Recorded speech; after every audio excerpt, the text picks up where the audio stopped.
Wake up, gamers, because you're listening to the Big Think Dimension with Dan and Bob Video Games. The Switch 2, now launching with Ring Fat Adventures. Oh, no. Chris Wolfhard. Right again. And Dr. Aggro. Yeah, let me get them Switch onion rings. Here on GigaBoots.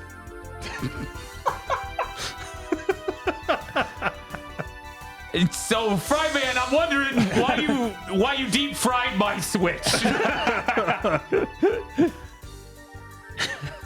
feel like that'd be Shake that did that. Oh, yeah, but he's not going to be around to answer for it. Right? Oh, that couldn't have been Shake, Carl. He was abducted by aliens this morning. Yeah, I bet.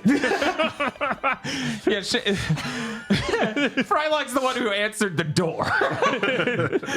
Shake's not answering the door after doing that shit, that's for certain. Hello, everyone. Welcome to episode 233 of Big Think Dimension. We've got so much exciting news. Well, wait. We've got some exciting news. Yeah. Well, we've got some news. It's for some definition of news exciting. It's some. We've got that shit. We've got that locked down. We locked down the exclusive on news. This is the only place you can find news. It's actually spelled Nooz, so we could copyright it. Yeah, that's good. Yeah, no, we're on top of that. We actually have some cool games to talk about and some other stuff. But we've got something more important to open with. Bob, hold it up. Today we are drinking pineapple Pepsi? I didn't know this exists. Yeah, Bob sprung this on. I was like, yeah, we need to get this pineapple Pepsi at some point. Bob, turn that can. There is a pineapple wearing sunglasses. There is. Is there? Right on this side, yeah. Oh my God. This is a Little Caesar exclusive. You'll notice the Little Caesars guy down here, too. That thing you said. What? That thing you said before the podcast, Aggro, fucking kills me. Like, why would you? Oh, okay. Pineapple Pepsi. Sure. Yeah. That sounds good. Yeah. If I was going to sell a food product, I feel like exclusive to Little Caesars is just a step above. I found this in a storm drain in terms of effectiveness at making someone want to buy it.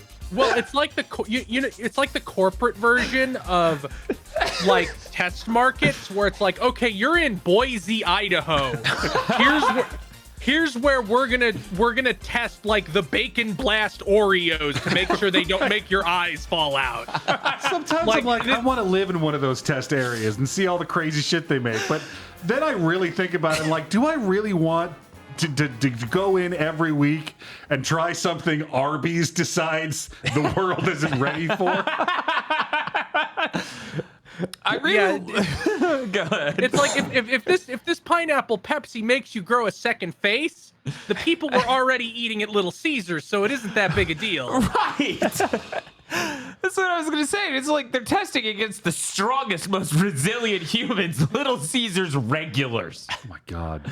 Like, that would be the worst thing if I grew a second face, but it wasn't like far enough away from my first face that I couldn't wear two VR headsets at the same time. Oh yeah, that'd be because like if it was like 90 degrees over, I could rig that to work, and I could be my own like VR shooter squad unto myself. Yeah, you would be the Firewall Ultra 2. Well, Aggro, the settlement with Little Caesars would surely be enough to have you a custom VR headset made. That's true. The VR headset market isn't exactly what you would call mainstream. If I had a second face in a weird angle, then suddenly my giant fishbowl helmet VR setup isn't such a stupid idea after all. No, it is, because you still wouldn't see death. Anyways, we have pineapple Pepsi. I've not tried this at all. Bob cracked open the can right as we went live, and I prepared our fantastic Namco Museum music to bring in this segment because I've spent a long time trying to find the secret ingredient stab from Iron Chef, and I don't think it's happening. If you have that music, by the way, isolated from an episode, Iron Chef, proper original series Japan, Right. not America. Don't bring me that. I need to know. How far have we come? How arrogant that it's no longer good enough to just play an episode and put a tape recorder next to the speaker. You're right. I'll go get my tape recorder. Because my mom went to college when I was young. She had a bunch of like cassette recorders she would bring to courses to record, classes and stuff. But I don't know why, because none of them broke, but she kept buying them. So I had like 3 growing up, and I don't know why. Do you think the college like library or shop or whatever sold them, and she just went, I forgot at home, time to buy a new one? That sounds likely. Yeah, I don't know. I don't know how much one of those cassette recorders cost in like the 90s. Yeah, those would be a huge scale. Mm-hmm. Anyway, I'm excited. On a scale of 1 to 10, where are your expectations coming in? And I guess I'll smell it, so we're all in the... Ooh. Oh, Yeah. that sound is correct. Yeah, that's... Yeah. Okay, there's pineapple in there. There It is. is.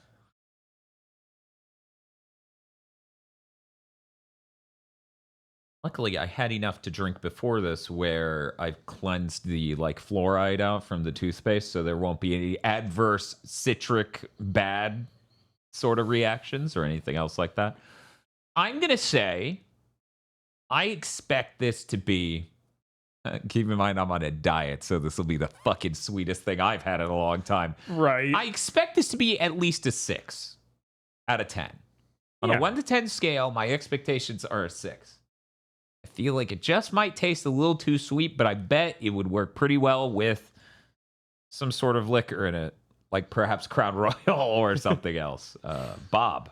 Yeah, I'm expecting a 7. I don't think it's going to be like a bad flavor, but I don't think it's going to be even as good as regular Pepsi. Aggro. I'm suspicious these sons of bitches somehow slipped pepperoni flavor in here for the marketing hook.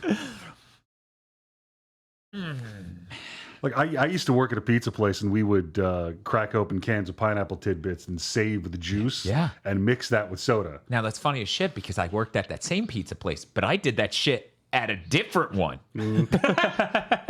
That just must be a pizza joint sort of thing to do because they don't use the pineapple juice. Yeah, I just poured it in fucking soda and it was like, this is great. Anyway, let's see. How does this compare? Okay. Already that's hitting me in a weird way. One moment. That is extremely pineapple-y in a way I didn't expect. There's a certain sweetness that I suppose I'm used to because it's pineapple juice in a can that isn't here. That type of sweetness isn't here. But I think this well establishes a pina colada-esque flavor. Yeah, that's what it is, because it doesn't taste like pineapple, it tastes like pineapple flavoring. Yeah, that is definitely where this is coming in at. Weirdly enough, I don't think this would go well with liquor. Something about this just seems to not work for me in that way. Maybe no, you can make way better drinks with vodka very easily. You need a rum or something for this. Well,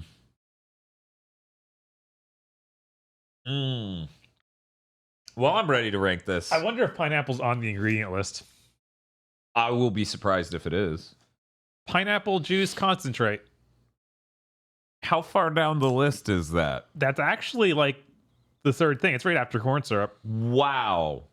That's surprising because it really does taste artificial almost. Like not terrible artificial, but just it doesn't quite taste anything like eating pineapple or pineapple juices in my experience. No, this is...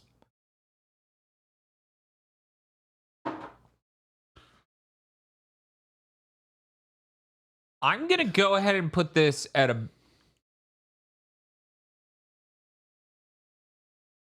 I'm going to say a 6. I'm going to say the 6 was probably right. I think out of 10, this is exactly there. It's not really exceptional. There's nothing that would drive me to choose this drink over others unless they were truly lower tier things, you know? I'm not sure that I have any particular use case for this drink or interest in it ever again. Bob, what do you think? I'm gonna go with a 7. Like, I kind of like it, but it's not something I would seek out. I think I'd rather drink a Diet Pepsi, personally. And I might also rather drink a normal Pepsi. Yeah, aggro. This thing is truly off-putting. Like, you know how sometimes you'll flavor a soft drink and you'll taste that soft drink and the flavor they added? This is less than the sum of its parts. Yeah. This tastes like how you hear when you're underwater. It's just like it hits your mouth and like, oh, there should be complete flavors here. And there aren't. It feels weird and staticky and numb. Yeah. Okay. Like that tastes like how cheap plastic feels in your hand. It is incomplete. That is a 3 at best. Pineapple Pepsi is like watching an art form die. This is an AI generated soda. Yeah, I don't know. In the grand scheme of drinks we've had for just this sort of segment, I feel like it's hitting okay for one of those. I've certainly had worse during these segments. Anyway. Yeah, like there were all those stupid Cokes, but at least they tasted like something. I don't know. Coke Starlight's right there being who knows what. Yeah. That shit was weird. Well, that's going to do it for that segment. Hey, Bob. Hey, what's up? You hear about video games? I have heard about video games. Oh, yeah? Oh, that's cool. I also heard about video games. And in the Is this that news I've been hearing about? No, that's later.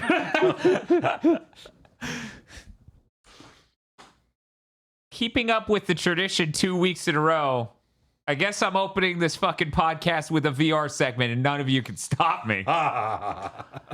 Ladies and gentlemen, I have bought Drums Rock is the name of the game. It is a VR drumming game. So imagine Rock Band drums, but they aren't real and you're holding VR controllers and you have to play the drums. This was on sale for $13. And Ragnarok, the cool Viking game with the Viking aesthetic and the runes on the drums and you like going down the river and into the Sky Palace, that was $25, which you might notice is a lot more. So I got Drums Rock. Let's cover the basics real quick, okay? Here's where we're going. It's a drumming game. The drums don't physically exist. Yeah, so it's Beat Saber, right? It's kind of... It's one of them, just with a drum set sitting in front of you. When your drumstick in your hand touches the hi-hat or the drums, it will haptically respond to that. So you kind of can feel when you hit it.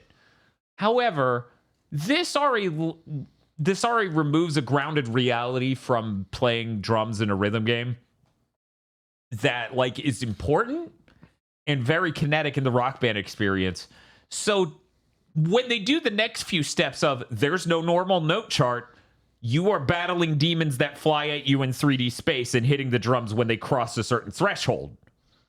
They have weird mechanics where really fast notes, instead of being like you hitting a bunch of notes in a row, a lot of the time they will make it big demon with number. And you just know to hit it that many times. There's a bunch of weird things like that where it's like chart readability really isn't great, but if you're already in the correct headspace to sort of enjoy this game, that is like, this isn't gonna function at a high competitive level like a great rhythm game, then you're sort of in the headspace to enjoy it. But, however, okay, let me get the one last technical out of the way before I reveal the next thing. So, as I mentioned, 2 hi-hats or whatever, and then your drums on the side. Problem, horizontally, because this is designed for the Quest first and the FOV's smaller, they occupy horizontally the same exact space. They're just different colors. So if it's all the way to the left and it's blue, that's your hi-hat. If it's all the way to the left and it's orange, that's your drum. But the orange doesn't look remarkably different from the red, which is your third from the left drum, and the right is green and purple. I hate that, and it's very frustrating to engage with. Like, Rock Band already didn't have hi-hats, so I'm not used to that on a drum kit, and now they don't exist in physical space, and they occupy the same space on the note chart. These are all things that I just have to go, that's frustrating, and I'm going to do my best to ignore this because I'm just playing this just to have a fun time in VR on the cheap, $13, and it's burning calories because I'm flailing my arms for an hour and a half straight. So with all of these mental preparations accomplished, I set out to truly enjoy this game. And then I heard the music. Ruh-roh. They can't afford the original songs for 97% of the game's soundtrack, which means the in-house band / composer has done a cover of Evanescence and Linkin Park's hit song, and they wholesale cut out all of the Linkin Park rap. And you think, this must be the worst it gets. This must be it. And then later you get to their in-house band's original song that tries to sound like a Linkin Park song and sounds like a church group covering Linkin Park, where the lyrics are about, you gotta bring a friend, we're gonna get through this together, with a horrible, cheap-sounding, edgy new metal guitar going in the background. And you think, this is the bottom. I've hit the bottom. We're there. And then you start playing a boss song and you go, wait, this is War Pigs. But that song didn't say War Pigs. And then you realize this is now a bootleg knockoff of the song War Pigs you're playing. It was so many layers of, oh my god, music, oh my god, I'm trying so hard to enjoy you. The Evanescence cover truly was Kids Bop tier, except for less professional. That's insane. Because I listened to the exact Kids Bop cover of that after we recorded a Pokemon Go to the Movies like a couple weeks ago. That exact song, I listened to the Kids Bop cover, and then I got this game this week and went, oh man. How are you this much worse? Oof. There are some neat ideas in this game. For example, when you do boss fights, there are beam battles. So you'll hit a lull in a song. So imagine the song War Pigs, but not legally. And you get to the cool drum part where it's like do do do do do do do do do do do, and during the guitar doing that, it will start a beam battle with this giant monster that is the background. And it will have a meter that's draining, and you need to slam the drums insanely fast on the notes as it changes the colors to keep filling the meter to win the beam battle. And this happens multiple times throughout the song, and you actually can succeed at the song and not kill the boss. It's a neat idea. There are some neat ideas in this. You could toss the sticks into the air, or you could do a cool slam them into the drum pad and let go with the inner clickies. Not actually let go of your VR controllers. I mean, you could do that too. And then grab it in midair, and now they're covered in lightning, which sounds way cooler than it looks. Warning. But that will give you 3 times point value on the next hits you do, and lightning will shoot up from the drum heads. That's a neat mechanic. These are neat mechanics. It's really, really hard to get past the music sounding the way it does, because as far as I know, there are maybe 4 or 5 official songs that are the original recordings in the game, and one of them is Black Betty. Well, I mean, yeah. Like, there's nobody who can't afford to license Black Betty. I know, that's why I laughed so hard when it was Black Betty, because I'm like, Kung Pao had Black Betty. I know how cheap that song must be to license. There's one really, really great song that is like a great experience to play in the game, and it's Mirror Mirror by Silent Guardian. I'd never heard of them. This is not really my genre of thing, but it is a fantastic song to play on the drums, and I enjoy doing it. If I ever boot this game again, it will be to play that one song. And weirdly enough, you know how I talked about that game Until You Fall last week? Mm-hmm. There is a song from that game in this. They don't have a whole lot of crossovers. They have Blasphemous, that, and maybe one other game. Weird. Yeah. And Blasphemous? It's just Blasphemous. That Metroidvania. Yeah. Okay. Yeah. All right. Yeah. Unless there's a band also called Blasphemous that has similar sounding music. Because I swear from the trailers for Blasphemous, this is how that sounded. Anyways, yeah, those are like the two good songs. Blind Guardian. Yeah, Blind Guardian. Okay. Ddid I say it wrong? You said Silent Guardian. Sorry. I'm like, oh, I've never heard of them. They sound like a power metal band. Sorry. Wait, that's probably a different power metal band I'm thinking of. Yes. Sorry about that. They are blind, not silent. Yeah, that song was really cool. And I was like, oh, I'm really enjoying. This is going to be one of those moments where I play a song in a rhythm game and I get into it backwards. Be that. Mm-hmm. I got one out of this game. Believe it or not, I'm not going to listen to their weird bootleg knockoff of War Pigs. What? And you're not going to listen to their cover of Evanescence? No. Huh. No. The only I rap because they might be racist. that guy's white. They're like, yeah, he's white, but it's still rap. Yeah, no, the only reason I've listened to that, I keep showing people that song because it is unbelievable how bad it is. I wish I could play it here, but there's the concern that it would get this podcast flagged. You violated our copyright. Really, bro? If something's violated your song, it ain't me right now. And then the weird original songs that are bootlegs of other songs, they get weird to an extent that it's like, hey, here's our like 80 synth, like cool 80 synth rock song that is trying to talk about how cool the 80s is. And I'm like, this is like supposed to be a funny parody song, but it's not funny. It's not overly funny. There's just one line in it that flags it as obviously they think this is a joke and it's funny. And it just kind of goes on too long. And yeah, so anyway, imagine a rhythm game that has mostly terrible sounding music. And then you play drums that aren't physically there. And there are some neat aesthetic choices, but that's about it. Huh. For $13, I can't be too absolutely pissed because it was an alternative way of keeping up my exercise goals. And I do enjoy playing Mirror Mirror. That's a dope song, but elsewise, it's dire. Didn't you say the structure was also really weird? Like you had to play through easy before you could play through normal? Okay, so they have cut the career mode into 3 chapters.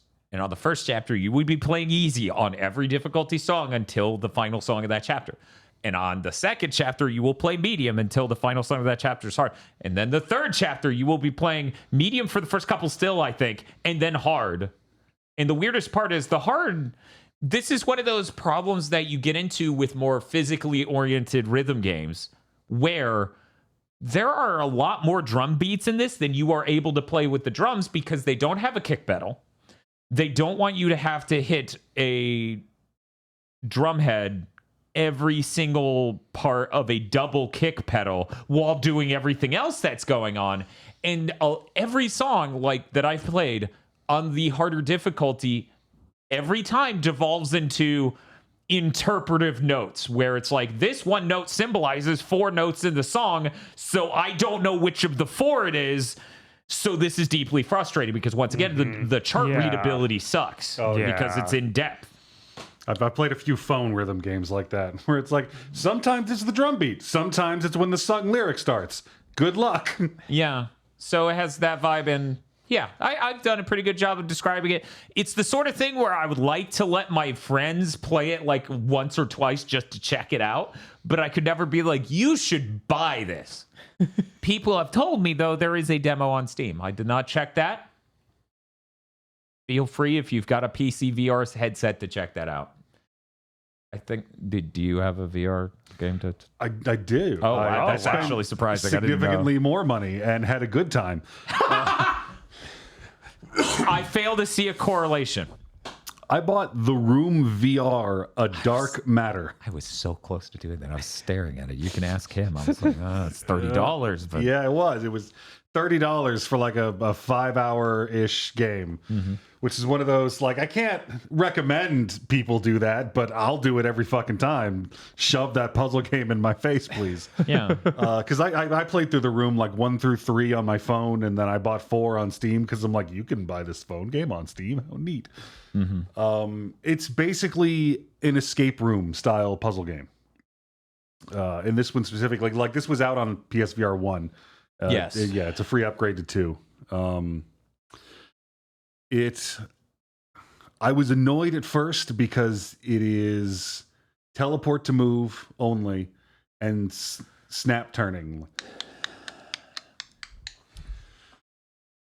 I got unangry about the teleporting thing because it's a puzzle game with complex environments, and like you become very, very happy very quickly that, all right, if you cannot stand directly in front of it, it's not important. Oh, okay.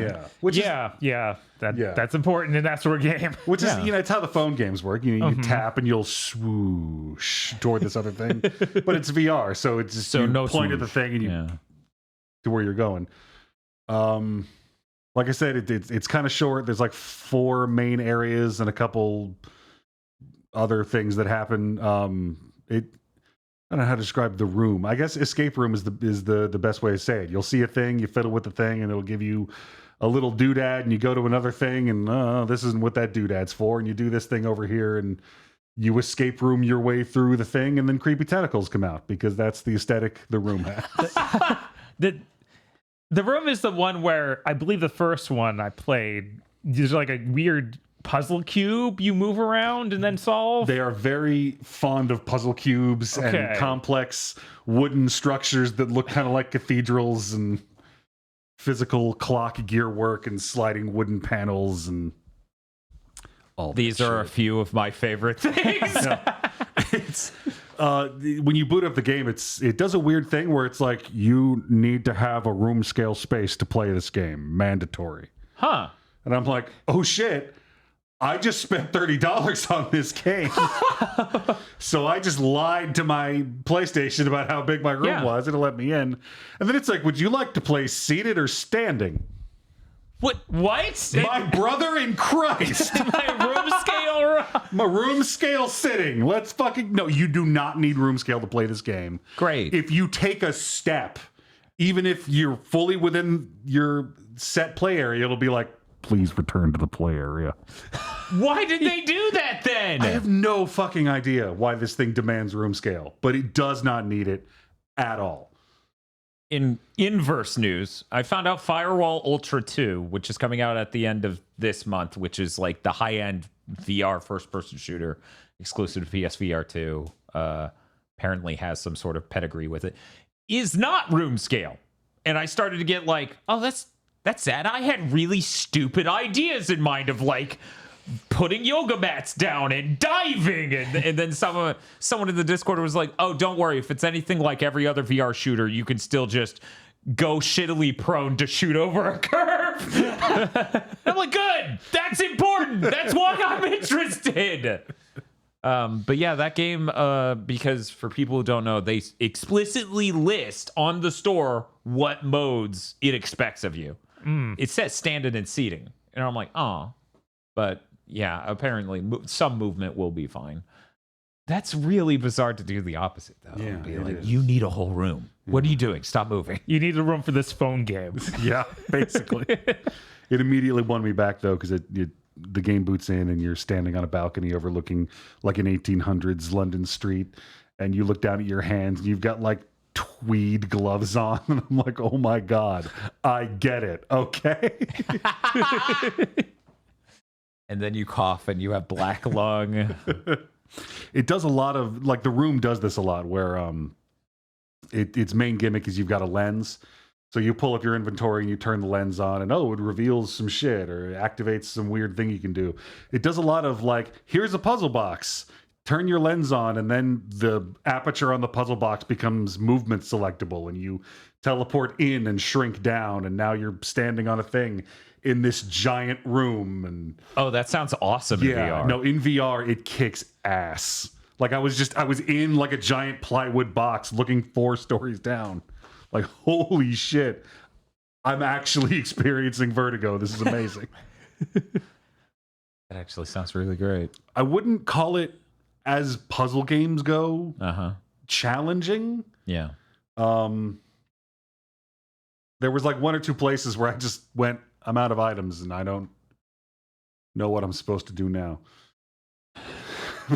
That's how NES games were hard. It's got a really nice hint system on it, though, where you pull up your inventory and you can pull a tab down to see the hint. Oh. And the hints are all like 3 layered. So it's like, maybe you should check this room. That's smart. Yeah. I really appreciate Maybe that. you should look at this thing in this room. Because yeah, like when games don't do that and they're this style of game, they're like, the answer is a green object. And I'm like, I don't know what the puzzle is. I've run into that, so I always appreciate the 3-tier hint system. That's always very smart. What's up? I was thinking of the God of War Ragnarok hit system of, you're in the puzzle room. I will now tell you the solution. It's like, whoa, calm down. Bro, I haven't even started the puzzle yet. There's a puzzle in this room? Father, there's one of those things. You should hit it with your axe. Bitch, if you can see it, point at it. Boy, I do not need to know the capital of Delaware. We have just entered the room.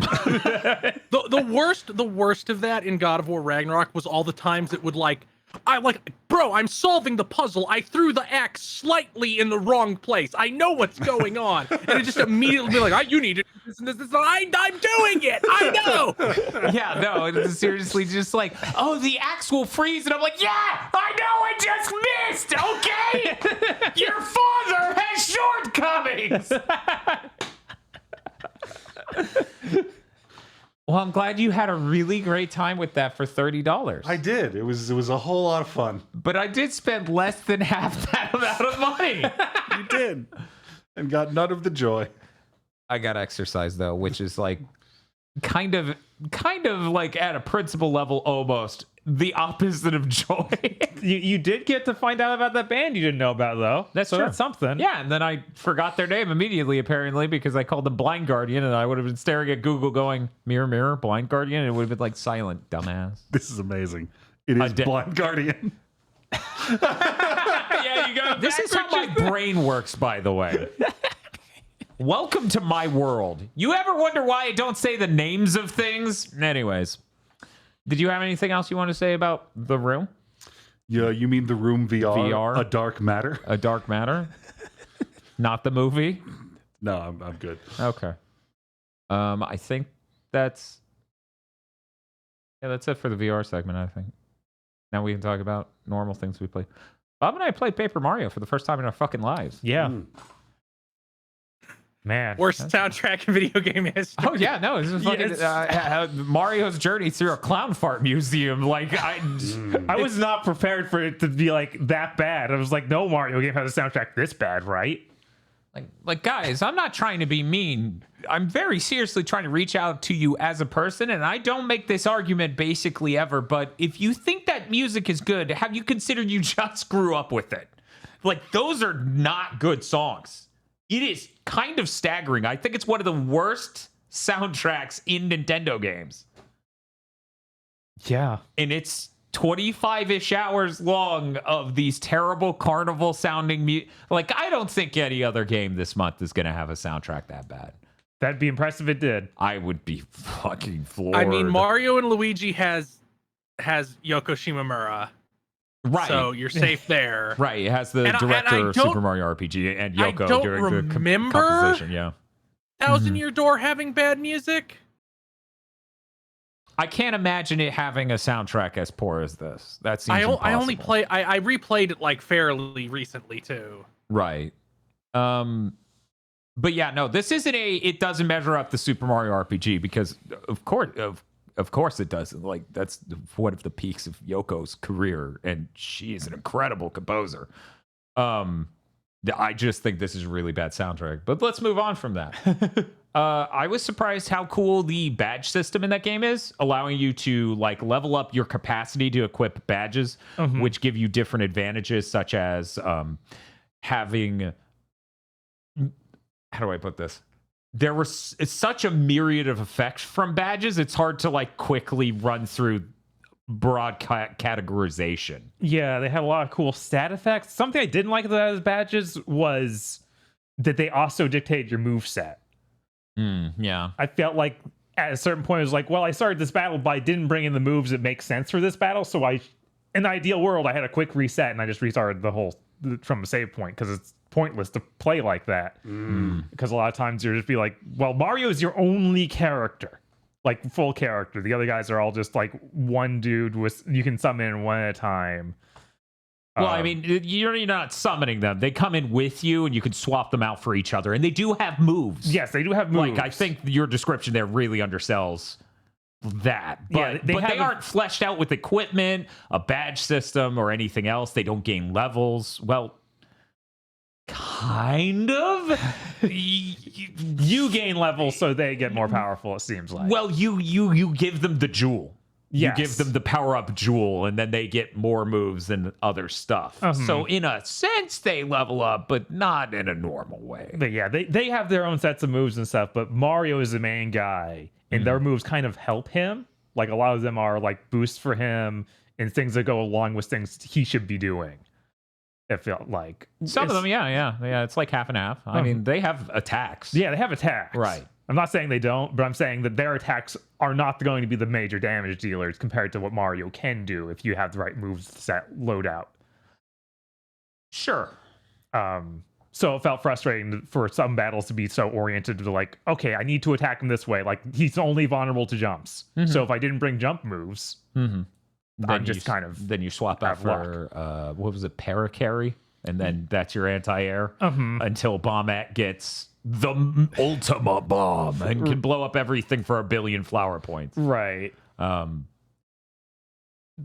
yeah, I was genuinely surprised that like the badge system was that flexible and that impactful on the combat system and how you're kitting out your character, because we just came from Final Fantasy 16 and it feels like it's more impactful. Oh yeah, than that. But here's the thing though, like given that Super Paper Mario is like the inevitable sad conclusion or long-term resolution of this franchise, sort of, it feels weird to come here and be like, oh, this isn't as watered down on a RPG side as I expected. Right, it's watered down compared to Mario RPG, but it's not like fully gone. It's still an RPG. It's almost like there's a reason people were really fucking upset about the direction this franchise went.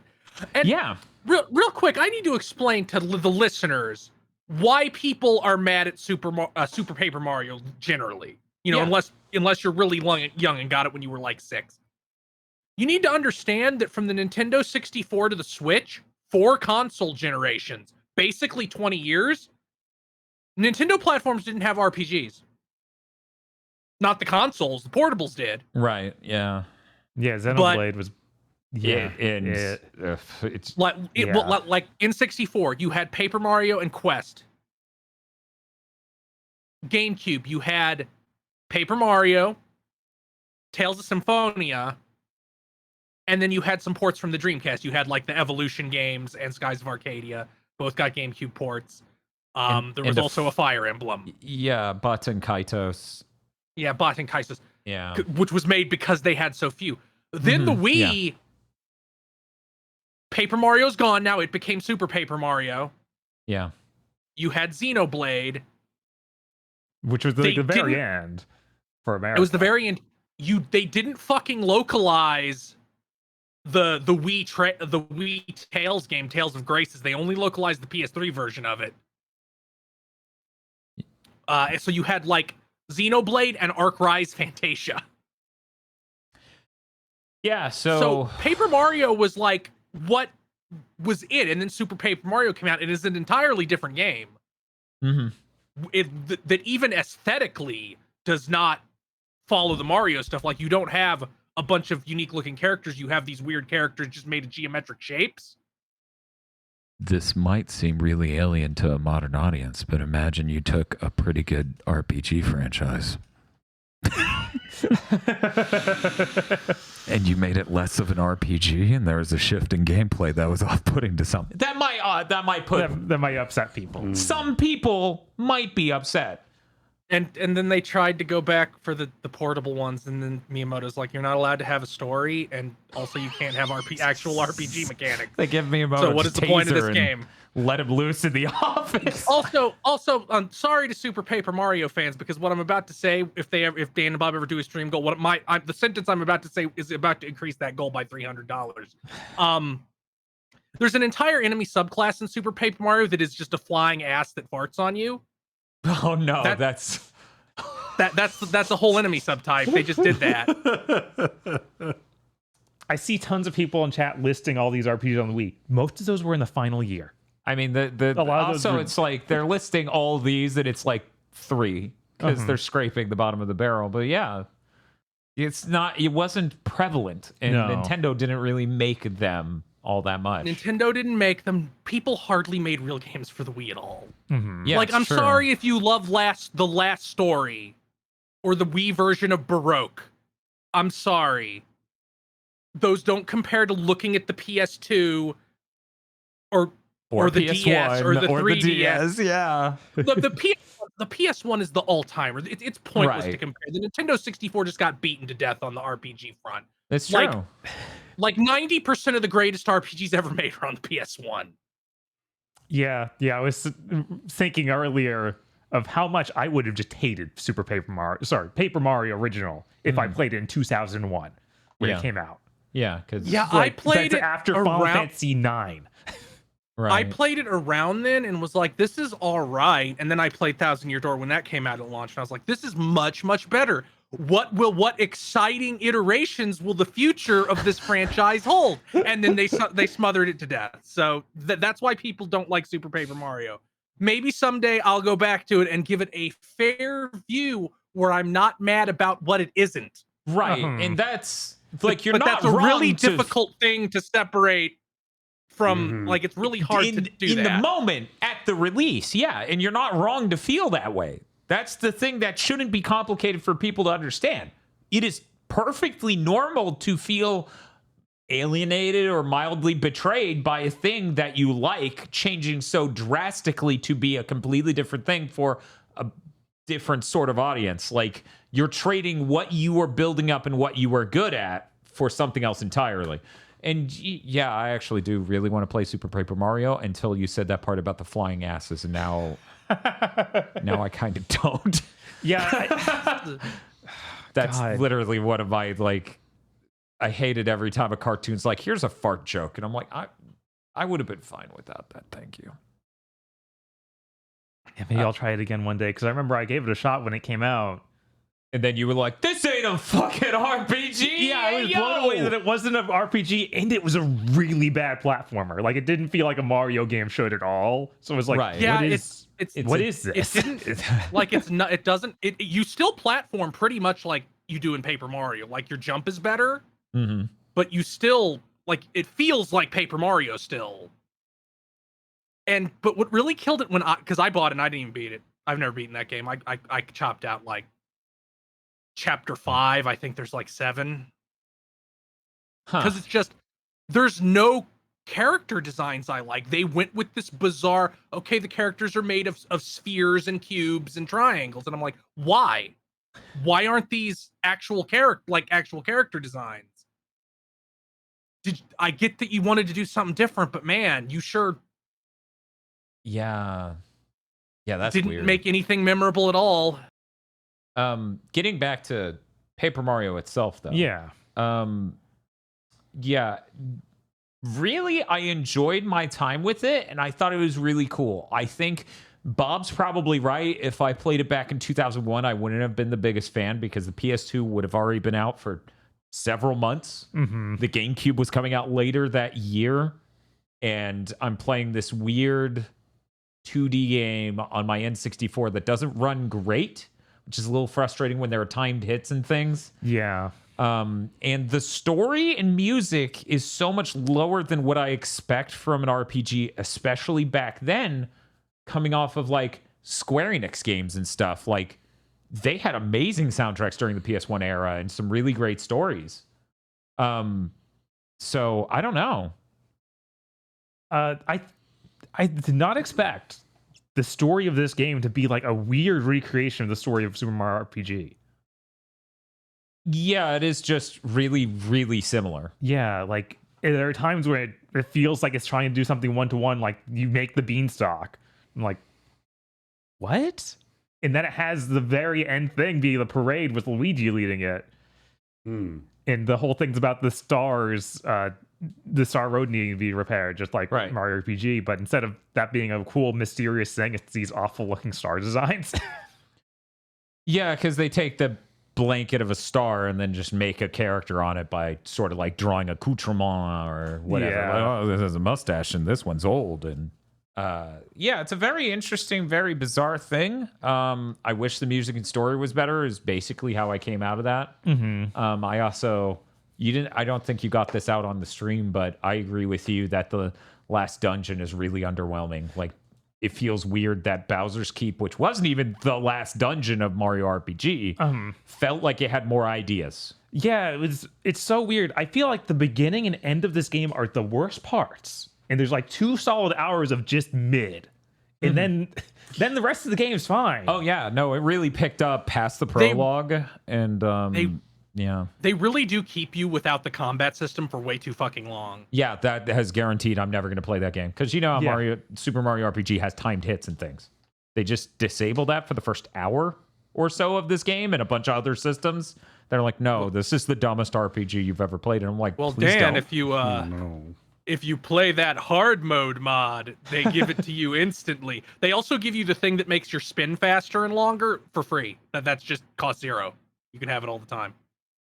Oh, cool. I will also say, if you like the badge system, definitely give Bug Fables a try, because it was made by Paper Mario speedrunners, so they go really hard on having weird badges. Good. That's awesome. Yeah. Maybe too hard on weird badges, because sometimes you look at your badges and are like, can I have do more damage and not... I don't want all my moves in this turn-based RPG to have to look like I'm running my Magic the Gathering combo on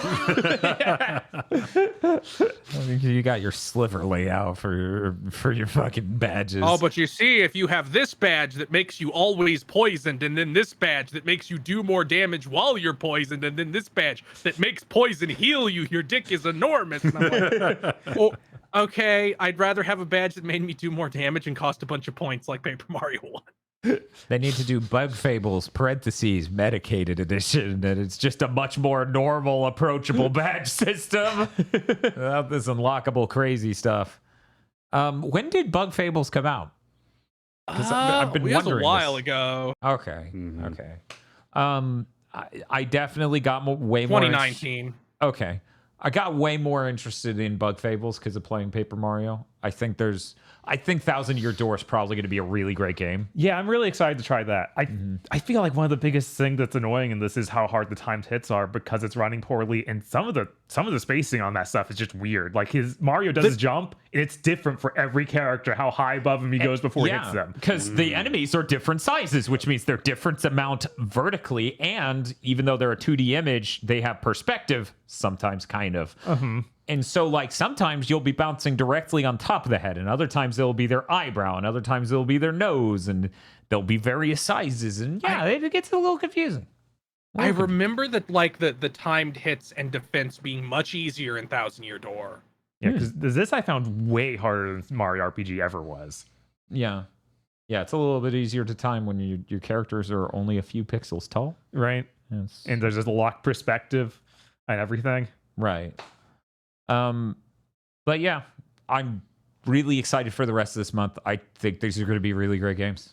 Like, I'm really, really excited. Yeah, I want to know what Mario and Luigi is like. Yeah, same, because I haven't played one of those either. I think they do the craziest thing with Luigi in this game, where he's there and just like, I'm not helping, brother. He's just hanging out at the house. I gotta watch the house You're while gonna- you're gone. It's like, Holy shit. what? You're gonna love what Luigi does in Thousand Year Door. It's great.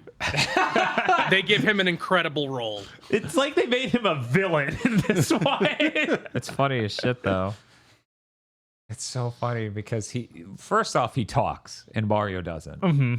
And then he just says all this shit like that, where he's just like, oh, yeah, you saved everyone. That's neat.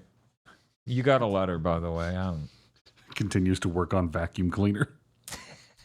But yeah, coming straight from RPG is also frustrating to be like, man, but you sure did just make Bowser a normal, boring villain again. That sucks. That's another reason why I'm really down on all the Paper Marios after Super, like Sticker Star and all those, is because they all just like, and even the Mario and Luigi's after the DS, all the 3DS ones, it's all like, no, the villain's always Bowser. And the Mario RPGs up until that point are like, no, these are where you go for the villain to not be Bowser and to be some wacky guy. Right. Or some weird alien force. I mean, yeah, part of the reason people love Geno so much and Super Mario RPG is the cast of characters around the Mario characters are really bizarre and interesting. You know, the fact Geno is a star soul that has occupied a doll, an action figure, and the enemies are generals made out of weapons with name puns based on that, some of which are localized. but Yeah. what if another Koopa? What if the Hammer Brothers? It's like, no, who cares? That's less exciting. yeah. I like a lot of the art in Paper Mario though. Like Yeah. like Bo. Yeah, Bo is great. Bo's so good. Like, I think all your party members are pretty good, except maybe the baby. What's wrong with the baby? He's baby. Bob, why do you Is he, hate though? babies?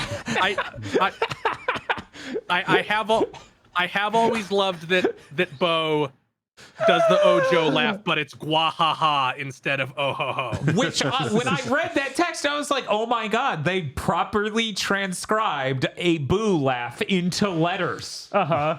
I was like, that is how you would write that. Holy shit. Also, fantastic. She is doing the... Oh, man. What a good Paper character. Mario also has the best boo designs with the big ass eyebrows and the Yeah. weird 4 teeth. Yeah, Yeah. because they're built off of that like Yoshi's Island aesthetic, where it leans even more into like sketchy eyebrow territory and angry faces. I mean, that's where Blarg comes from, Right. Like the good design, and so it makes sense to be like, yo, that looked great. What if that on the N64 and higher end 2D stuff? And it's like, good, yes, thank you. So I missed your stream. Did chat direct you to the bonus boss? Nope. So in Paper Mario, if you try to go back to the Koopa Town, They told us that's where they were like, this way lies ruin, and we're like, gotcha. there's because just there like, is a there's- character who references that. Yeah. There's just like a 20-foot tall Koopa guy with like swirly glasses who's like, you're gonna pay me or I'm gonna beat the shit out of you. And he's fucking a beast. Unless you have Sleep Stomp, which he is weak to, and you can repeatedly put him to sleep for the entire battle. So and feed him that into was a why we coma. got sleep stuff. I see. Mr. Shakedown? Is that his actual name, chat? No, his name, that Okay. Mr. Shakedown is what the guys who rob you in Okay. Yakuza 0 is called. Okay. I just... That's just a dope name. It is. I mean... It's, God, what is his fucking name? Kent C. Koopa, that's his name. Yep. Simultaneously with that, Metal Paper Mario in chat. Makes sense. Yeah.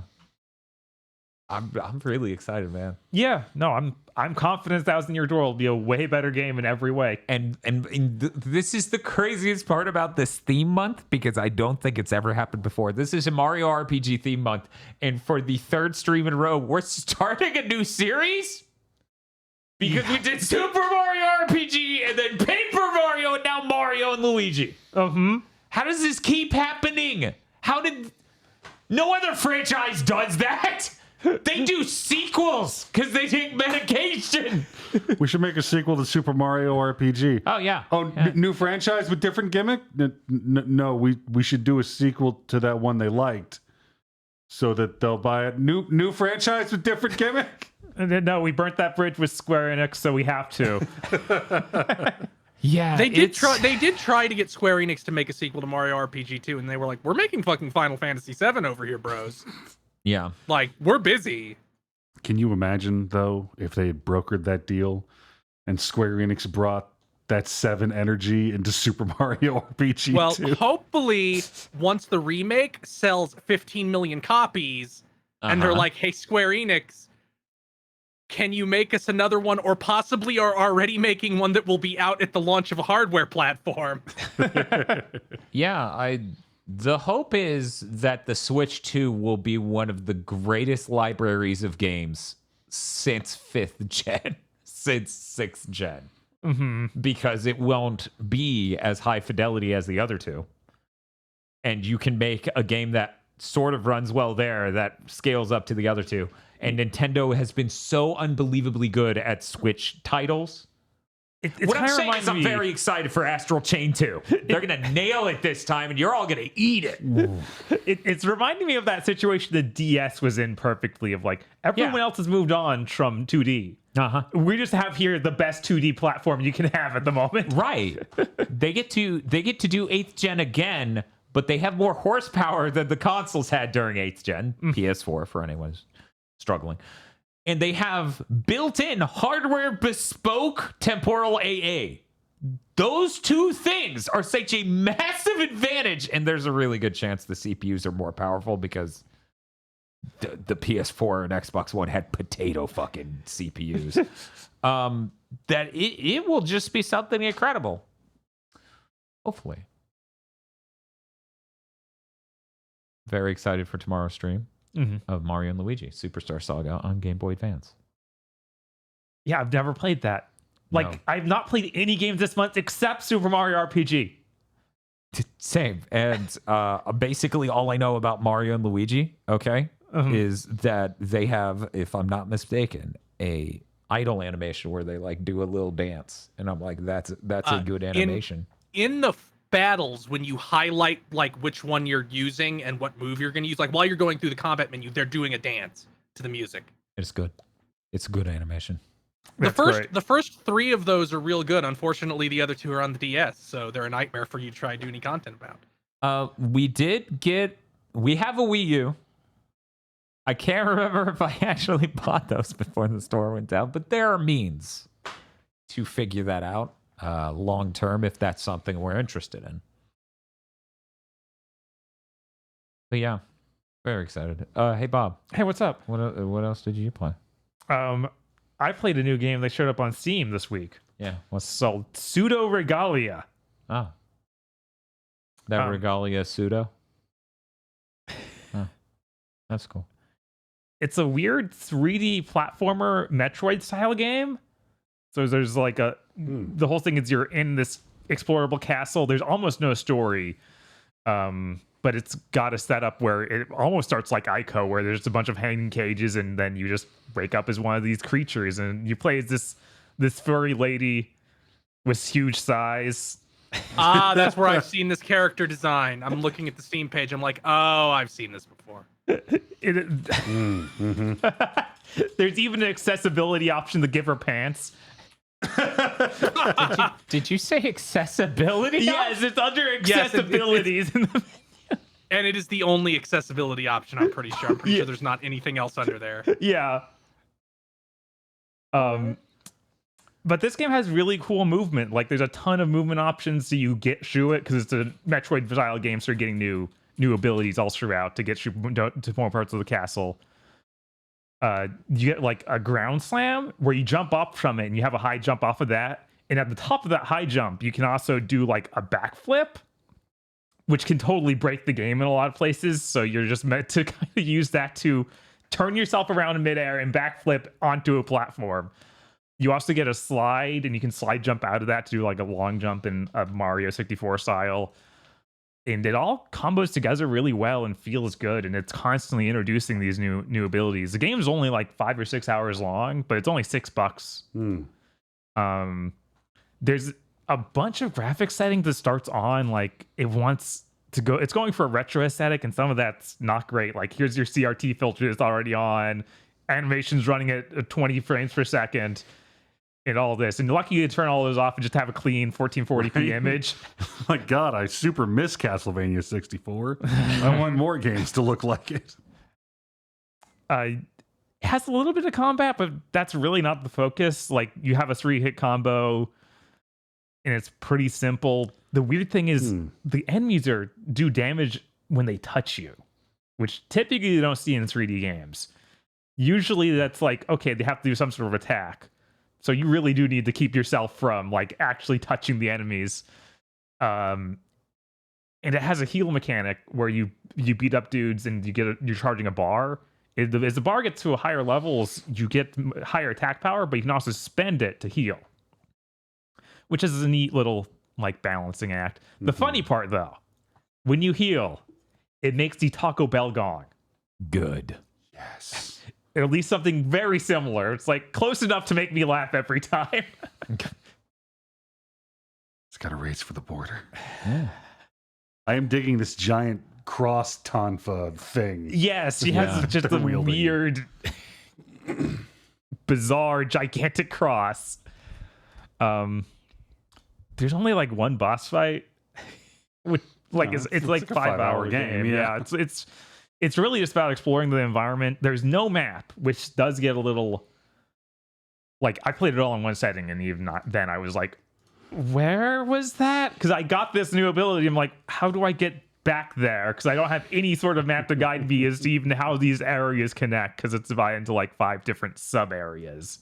You know, I was just trying to find a picture of the character, and the artist is like the developer's like, here's a picture of the model from 3 angles. I'm like, okay, that'll show off the tonfa and the character design and why pants as an accessibility option. Yeah, when you start the game, she doesn't even have those greaves. You get those later.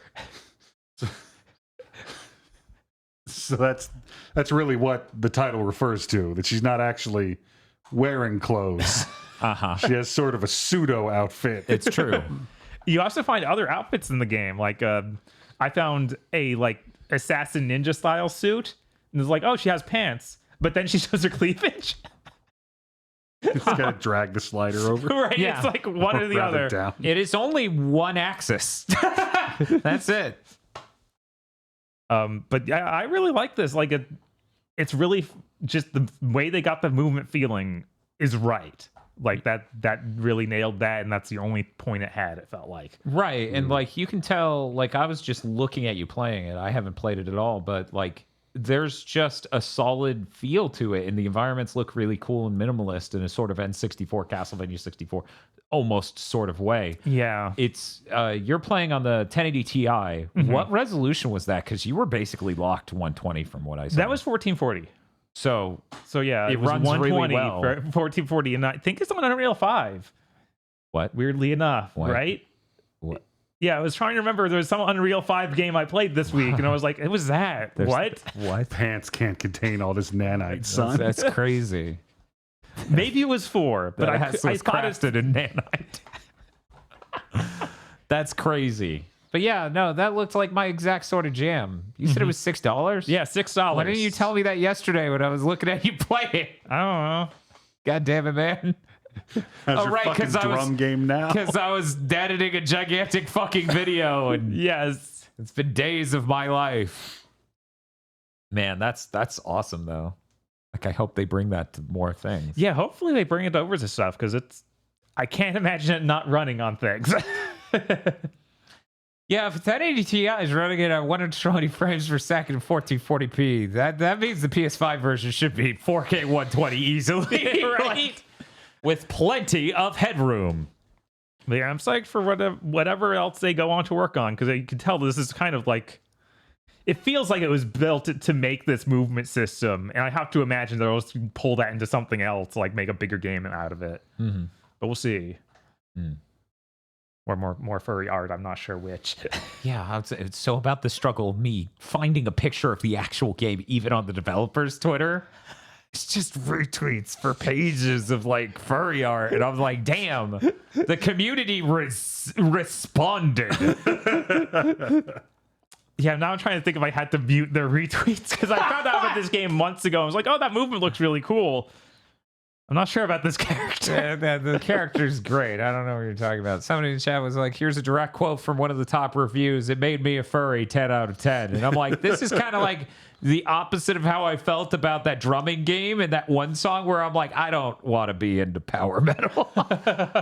And also everything else going on here. Did you play anything else? I did. I got to play a little bit of Gravity Circuit. I bought that yesterday. Oh, yeah. Yeah, that's the Mega Man with a bunch of melee mechanics in it that came out a couple weeks ago. With the Game Boy Color aesthetic. The Game Boy Color aesthetic. I saw you post. You can't trick me. I played Mega Man Maker for 2 years. Yeah. Yeah, always walk to the left at the beginning of the level. You think you're clever? You don't know me. You are absolutely not clever. Really weird thing. First Robot Master I go to is a music-based one. Okay. Their whole level has like speakers that at timing wise have attacks that go out of them and stuff like that, and they're environmental hazards. It is not synced up to the music at all, and that drove me crazy. Really? Yeah. Not even a little. I was wondering why it was the most difficult level to me, and that has to be why. It's because it doesn't follow a sane pattern. So I'm like, but why? But why'd I get hit? Yeah, and even the boss also does things that are very music related and shoots out music waves, whatever. Sound waves. Sound waves. When that sound is music, they're music waves. Yeah? Yeah. Okay, then what's new wave? I'll tell you when you're older. That also does not sync to the music at all, which is, it feels like a weird missed opportunity. Yeah. So I was glad that I went to other levels and no longer was having that issue with the game. Cool. Also, there are no lives in this game, so you can just keep hammering into the difficulty wall and eventually succeed, which feels weird. Like, I want to at some point to have to go back to the beginning of the level just because it feels wrong to just be able to just be like, okay, I'm going to brute force through this stage. It's incredibly hard. Well, when you die, does it send you back at all? It sends you back, yeah. But they're generous checkpoints. Yeah. Okay. Actually, you know what I found weirder than that is I saw your ass land on spikes and it was like, okay, I'll take half your health and just put you on a safe platform. I'm like, that's generous? Yeah, that is weird. But that's not what spikes do in a video game. They either do a little bit of damage or fucking kill me. I think there might be some difficulty mode that changes that kind of thing, but nowadays, okay. like if you have lives, like the game journalists show up at your house with fucking pitchforks. Yeah, but no one cares about their opinions anymore. It matters if you're an indie dev. Other than that, it feels like there's a bunch of movement options you get that are completely optional and unrelated to the story. Like you can there's literally a shop in town where you buy them, like the double jump and the thing where you have a grappling hook in this game. The grappling hook will pull you towards a dude if you get this add-on. And I'm like, these are all cool, but I wish that they were integrated into the game so that they could be like level design ideas instead of just cool things I can do now. Secrets. Yeah. The double jump is more a thing you get so you no longer have to engage with half the platforming because now you can fly. Bob. Yeah. I feel like you've talked a lot about this game, but there's a really obvious thing. When you do a podcast, the audience tries to imagine the game you're talking about because they're busy, they're doing their jobs, they're on a jog. Our fan base is definitely all into exercise. I know because the fit posting channel on our fan Discord. And Bob, there's a detail you've yet to cover. What's that? Is the main character cheeked up furry? No, unfortunately. Okay, so it's nothing like the last game you talked about. Yeah, this is two-dimensional. Not cheeked up. Not cheeked up. Not a furry. Oh, man. Just a robot man. I know. Why would you just make a worse video game? Right? If I couldn't play every game as the main character Pseudo Regalia, I would. The Last of Us Part 2 would be better with a cheeked up furry main character. I think people would have been more receptive to that than Abby. It's fucked up that I believe that sentence. No, it's true. Like, holy shit. That's what that game needed. The virus is mutated. Just something to cause a mental schism in the players. So they spend the whole game going, what am I?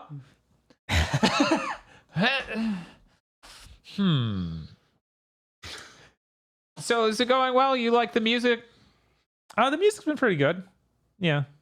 You know what comes out next week? What's that? It's fucking 30XX. Good thing I bought this week. 30XX is coming out like in a week. I swear they I'm said. so And I'm like, excited.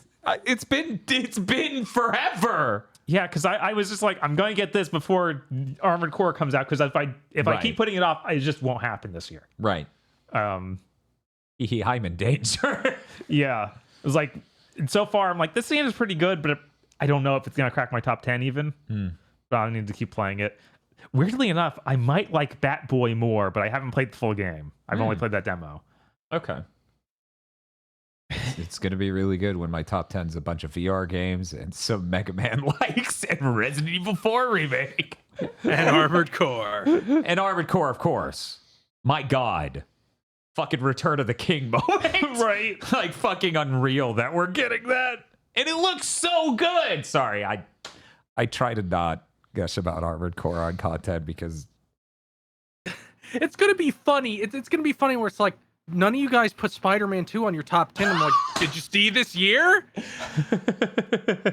I expect Spider-Man 2 to crack my top 10, but Number 9. I could also envision a world where it somehow doesn't. I don't know.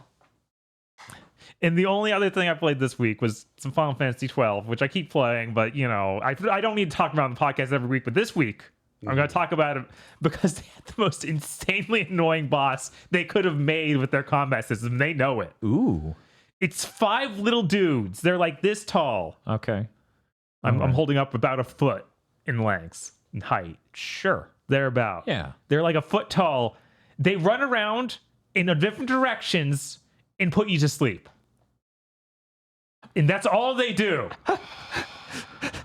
So after I failed this miserably once, I was like, I'm going to town. I'm getting an entire equipment set that's all about not going to sleep, and you guys are going to be mulched. It's a fucking scene from Fight Club where the guy's on the fucking porch or whatever, and he's like, I'm gonna go inside, I'm gonna get a bigger stick to hit you with. Like, that is some shit I would do as a DM when I had nothing prepared. I'm like, I know what'll last 3 hours. Give me a leprechaun and 4 pixies, and we'll get this shit done. Yeah, I tried to do the fight without any of that gear. I was like, yeah, I sure am here for a solid hour in fast forward mode and can't get this fight to even end. They won't kill me. I can't kill them. Oh, that's rough, man. Shout out to the person in the podcast Patreon Discord who let me know. You might remember, I think it was 2 weeks ago now, I brought up, maybe it was last week, chests in Ring Fit that grow legs and run away, which is just as annoying as what you've described. They posted in there in spoiler text, so that way I wouldn't spoil myself if I didn't want to. But of course, I clicked it immediately. You can use the ring's suction power to slow down it running away, and I'm like, oh, you have saved my life on this day. Yeah. That shit was exhausting. God. Yeah.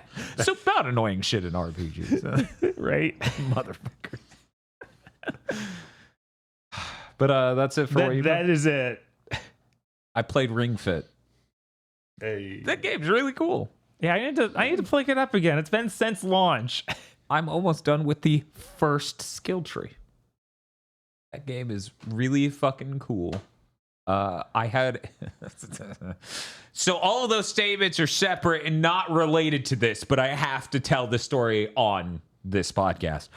I had the boss battle with the leg lady called Allegra, where you see she has strong leg power. And when you approach the boss battle, it's like she's so much taller than you that your eye to cheek with her. And that's the way she's facing. So that's how the battle begins. And I'm like, she does work on those legs, though. She has very power. Then we started a foot beam battle. And I'm like, I don't know about this boss anymore. She's got big. Are they as big as Suda Regalia's main character, though? Yes. Okay. Yes. But she is way taller, so it almost looks bigger because of... Is she wearing non-pseudo clothes? Is there like an outfit? She going has on real there? clothes, but barefoot is legal in Ring Fit Land. It's okay. By comparison to other people of her species in pseudo regalia, the guys are about this tall. What? Yeah. Oh, so maybe it is a very similar... Huh. Well, then.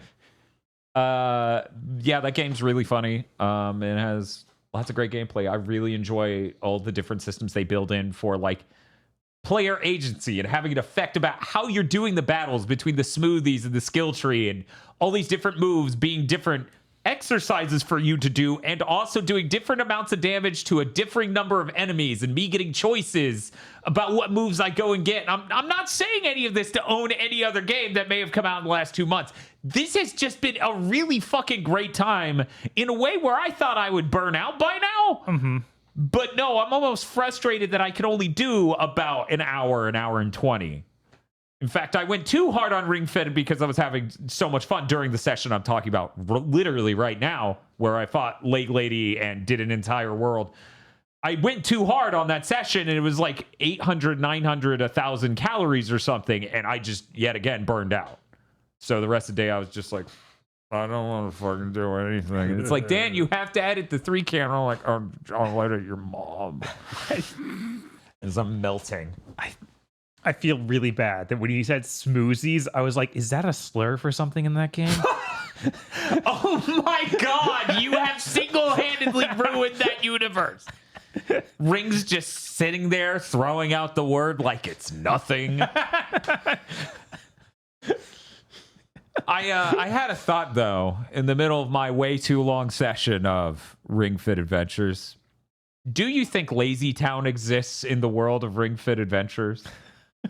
I bet it does. It feels like something that would, right? I bet Lazy Town's somewhere out there. We just haven't gone there yet. Maybe in Ring Fit Adventure 2, they really should make another. This is like one of the best-selling RPGs ever made. Mm-hmm. They should absolutely make a second one for the Switch 2. That would be so good. Yeah, it feels weird because they did like a Wii Fit 2 sort of thing. It'd feel weird if they didn't do a sequel to this. Mm-hmm.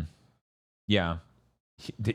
Yeah, I keep every time I play Ring Fit, I'm like, someday I'm gonna go play Wii Fit like for real for the first time, and I'm gonna be like, what a dog shit game in comparison. Oh yeah, we fit the dog shit. Yeah, Like, they're like, go on a walk. No, it's barely a don't game. jump. Don't jump. Just lift and lower your heels. That's how you go on a walk. I would honestly say Wii Fit is barely a game. Oh yeah, for sure. But an important moment in setting up for the creation of this game, which is actually a really great RPG, bizarrely enough. Also, you know, I kept the class of armor on that gave me an attack buff all the way until I started unlocking, I believe it was called the Gold Skeleton armor set, and the flavor text for that's so fucking awesome. And it's like, everything else burns away except for what is true strength inside of you. And I'm like, oh yeah, yes. I want to be dressed from head to toe as a fucking golden skeleton. This rules. Like some Destiny flavor text there. It really was.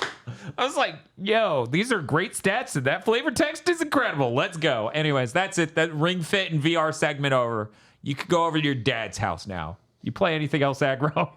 I mean, I played a little more Humanity. I played a little more Bolt Gun. Cool.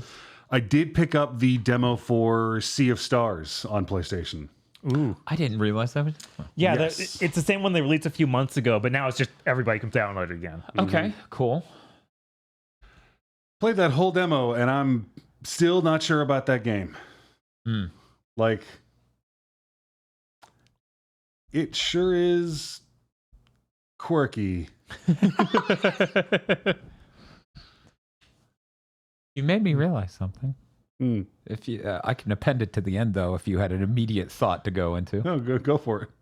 So we have some pixel upscaler news this week. For people who don't know, Sea of Stars, it's trying to be Chrono Trigger-like, and it has the skinnier character sprites. I'm gonna fix it. I'm gonna fucking scale that thing like it's a SNES game and be like, this this is how you actually would look. Get that- you little shit. Get that PSP Valkyrie profile Yeah. going on. Yeah, I'm just gonna squeeze the top and bottom, make an Academy aspect ratio, and then it will be properly wide. And I'll be like, this is what it would look like, you little shit. Oh Because man, I just realized Sea of Stars comes out, I think, the exact same day as Armored Core. Oh my It's coming God. at us fast, and yeah, I'm pretty sure the date it comes out starts with a 2. Yeah, This month. it's not. 29th, so I think it's actually So it's after. Armored Core. Obviously, just burn through Armored Core in 4 days and then be ready to see stars. You know, maybe it makes sense that they took all those subscription service deals. If it's like, yeah, we're coming. Out between Out Armored on top Core of- and Spider-Man? Spider-Man's in October. It's Oh. Armored Core and Starfield. Mm. Armored Core's gonna be so good, and it's gonna have online multiplayer. That's gotta be fucking awesome. Yeah, it is. Kid me never could have imagined playing the PS2 Armored Core games the day where Armored Core gets an insane budget. Like, the fuck, man. Multiplayer will be real good because it's like, here's the two competently made Armored Cores, and then there's gun for hands Jimmy. He just put as many guns as he could on his Armored Core and it still moved. Yeah. I call this mech legs and missiles. Missiles out the front, missiles out the shoulders, missiles out of the head. Wait, you have a decoy system? Oh, I guess I'm dead. Now just shoot one missile at a time, right? Just keep doing that to get him to waste his decoys. He can't have infinite decoys. He can try to have a laser protection system, but then you're just going to spam enough at one time where that will not keep up. This is what I'm hearing. Like, oh, I have a problem. Have you tried more missiles? Maybe you should do some research into more missiles. Do your own research. Teach the controversy. Hey, Chris! What you been playing? So I streamed Battlefield Hardline on Saturday. No, not War Cops. Oh. No? Surprisingly, you do very little war copping in the War Cops game. So roughly the first third of that game, you are a cop, Oh, That's it. and then you stop being a cop, and it becomes a heist game because you get framed by your superior. So then the second 2/3 of the game is about getting revenge. revenge. God. So God, even these guys couldn't make being a cop be cool for a whole game. yeah, the chunk of the game where you're a cop is just the worst part of the game. You regularly have to come home and hear your wife talk about your tiny penis. So this game even kind of fails at being propaganda. I'll get into that more later, but it doesn't even succeed there. But the thing is, you're a tough cop on the streets of Miami. We didn't have very much time to make a very long campaign, so we have to pretend this is a stealth game. So this has a lot of really funny, terrible 7th gen things, despite being an 8th gen game technically, because it came out in 2015. Right. But non-lethally incapacitating someone, be it video game punch to the back of the head that perfectly knocks someone out every time, or by arresting them, which you do by flashing your badge and they freeze up and you have to train your gun on them until they drop their gun and then you can arrest them. Those give you points, and those points level up your cop level, and when you level up your cop level, it gives you new guns for the armory that you're not supposed to use because killing guys gives you no points. That doesn't. What? Flawless. So it's like you flawlessly arrested all these guys. You're now cop level 6. You have Dirty Harry's gun now. If you want Anytime to you're use ready that, to go on a massacre. which I eventually did at some point. I'm like, I'm not fucking doing the stealth shit anymore. We're going to the dark side. So, Chris, how did the massacre feel? I don't think I like these kind of games. Okay. It's just like, man, I have to care about things like gun handling and accuracy and not getting shot, which are not things that I am eager to care about in my first person shooters. I really need that Doom thing where it's like, no, the bullets go exactly where I'm pointing every time. Like that's Right, how video hit games scan. supposed to work. Mm-hmm. So you do some really fucking dull shit. It's like, oh, go out and drive a hoverboat around the fucking swamps. Go do some stealth segments to find out, oh, you're framed and now you're in prison for 3 years. There's a time skip. And you get broken out of prison by one of the people who helped frame you, because then she was set up by the actual leader. So it's like, I need you to help me get revenge on him, even though I know I fucked you over too, but then he fucked me over, so we're on the same team now. So it becomes like a weird heist game in San Francisco for a while, or not San Francisco, in LA for a little while. You know what's a terrible character archetype? What? The black nerd. You sure have got off on the black nerd a lot. Do you just not like the IT crowd? So this game has a black nerd character that's really bad.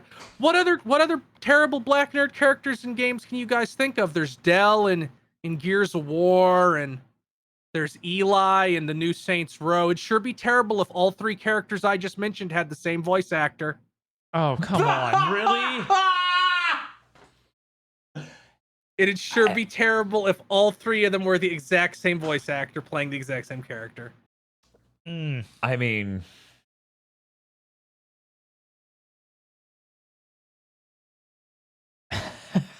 it's also really strange because I feel like either they modeled it this way or actually got them as a face model. The black nerd character in this looks like the black guy from Psych. If you've ever seen that show, where the guy pretends to be a psychic detective because his dad was abusive and made him incredibly observant. Yeah, they that's the covered that conceit every time they promoted it on TV. Don't you remember the commercials? He pretends to be psychic because his dad beat him.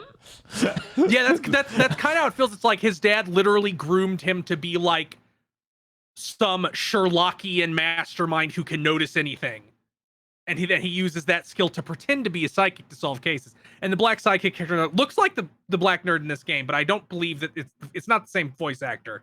I don't know if it's the same voice model or they're just like, I like that show, I'm gonna make it look like him. It's been forever since I watched Psych. That's probably for the best. So you have to go break into the bad guy's vault in his penthouse. To do that, you need a safe cracking machine, and the safe cracking machine is with a white supremacist militia. Okay. And it really reminded me of Days Gone. Because you hear his radio broadcast as he's doing it, and it's so close that it made me think of Days Gone. Man, these scars run deep. Holy shit, we're never getting past this. Yeah, we're never escaping Days Gone. Like I played that game twice, remember? I'm the only person who played it to completion twice. Yeah. So it's in there forever. Despite no longer being a cop 1/3 of the way through the game, you can still use your Cop Detective Vision app on your phone, which is a thing you have that lets you tag guys or identify when there's special arrests that you can still arrest people too. You can still flash your badge and arrest them. And you still get rewards. Your cop level still goes up for doing it. What? It's a citizen's arrest. Which reaches the peak of insanity in the last couple missions where you are arresting PMC guys guarding a building. What? Because they do that thing where it's like, we can't actually have the villains be cops. We can't actually do that. We have to say the corrupt police official who framed you in the 3 years you were in prison quit and founded a private security company. What? That is the middleman between cops and drug dealers. Yeah, that kind of makes me think about the ending of Call of Duty Modern Warfare 2 2022, where it's just like, well, it's not. Don't worry, it's not the U.S. military. It's like some rogue general got a PMC to occupy this building. Yeah, if I remember it's correctly. like that. It's like in Watch Dogs Legion, where it's like, no, the people who have London in a fascistic state of military occupation aren't the British military. They're a weird security firm they hired because it would be too radical to actually just make it the government. Yeah. So they do that, and boy, it's not the worst thing I've ever played. In fact, I would say the last Tomb Raider game is worse. And there's not, like I said, there's not even really any propaganda besides the pathetic attempt to be like, no, I'm a real cop because I want to help people as I murder all these people who are in my way because this is a first-person shooter. Yes. Like, you could take him out non-lethally if you cared to do that, and I'm like, no, you made it wrong. I'm sorry. We implemented a moral choice system where you could do the right thing or the game could be fun. Let me think about this. Man, that really was like the 2011 to like 2016 fad. Yeah, Dishonored sure is a franchise. Bah. The fucking militia segment, which like they have helicopters and tanks because it's a Battlefield game. They got to get vehicles in there somehow. Yeah, of course. That's their identity. So you're just having a tank battle with this insane schlubby white dude with a fucking bucket hat, which, by the way, very funny that everybody in his militia just looks like a divorced guy. Sounds like a white supremacist militia to me. And then you get this unbelievably fucking terrible ending where you kill a bunch of guys on the villain's private island. You get up to his office. He tries to monologue about how you're not so different, you and him. Do you like, have a private island? I need some context. He's like, we're not so different. Why don't you become my second in command and help me merge crime and law so people can get... His whole plan is like, well, no, we're making things safer because people want drugs, so it just makes sense for us to to merge with the drug cartels and control police and drug distribution. Does he know the CIA already exists? Right, like I don't. Literally anything but to point at the government and go, guess what? I thought of this great new thing. It's called the modern state. Wow, that's gonna It's blow like, oh, people's come on, minds. It'll be better for everyone, main character. Like, the cops won't get shot trying to do drug busts, and drug dealers will be left alone and not shoot at each other. We'll keep them all in line because it'll be safe and profitable, and everybody'll be fine. And then you're just like, then you shoot him to death. And then you read the letter he was writing when you broke into his office, which is a letter to you because he knew you were going to kill him. Did he leave an audio recording as well? Hey, I know you read the note, but I'm just gonna say it here anyway. And then as you're reading the note, which is just what I reiterated, where it's like, you got to understand, we have to merge the crime and law. They have to become the same thing. I invented this great thing called the narco state, which the CIA has been running in South America for 70 years. So you go down to his private vault and he has like billions of dollars. There's like pallets of gold bricks in this fucking vault and like millions and millions of dollars. And he's like, and then the letter ends with like, I'm leaving it all to you, main character. What will you do with it? What the fuck? And then the fucking credits roll. By the way, this game fucking hates streamers because it opens with a licensed song and then just randomly sprinkles them in through the game. Oh my god.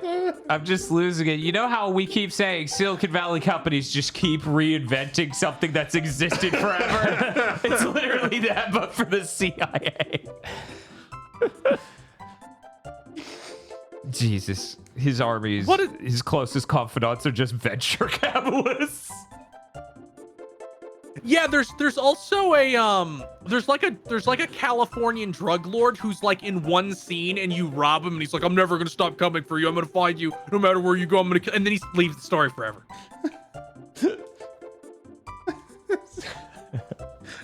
we need to merge the police and make the drugs legal. Yeah. I've never heard of any European country ever.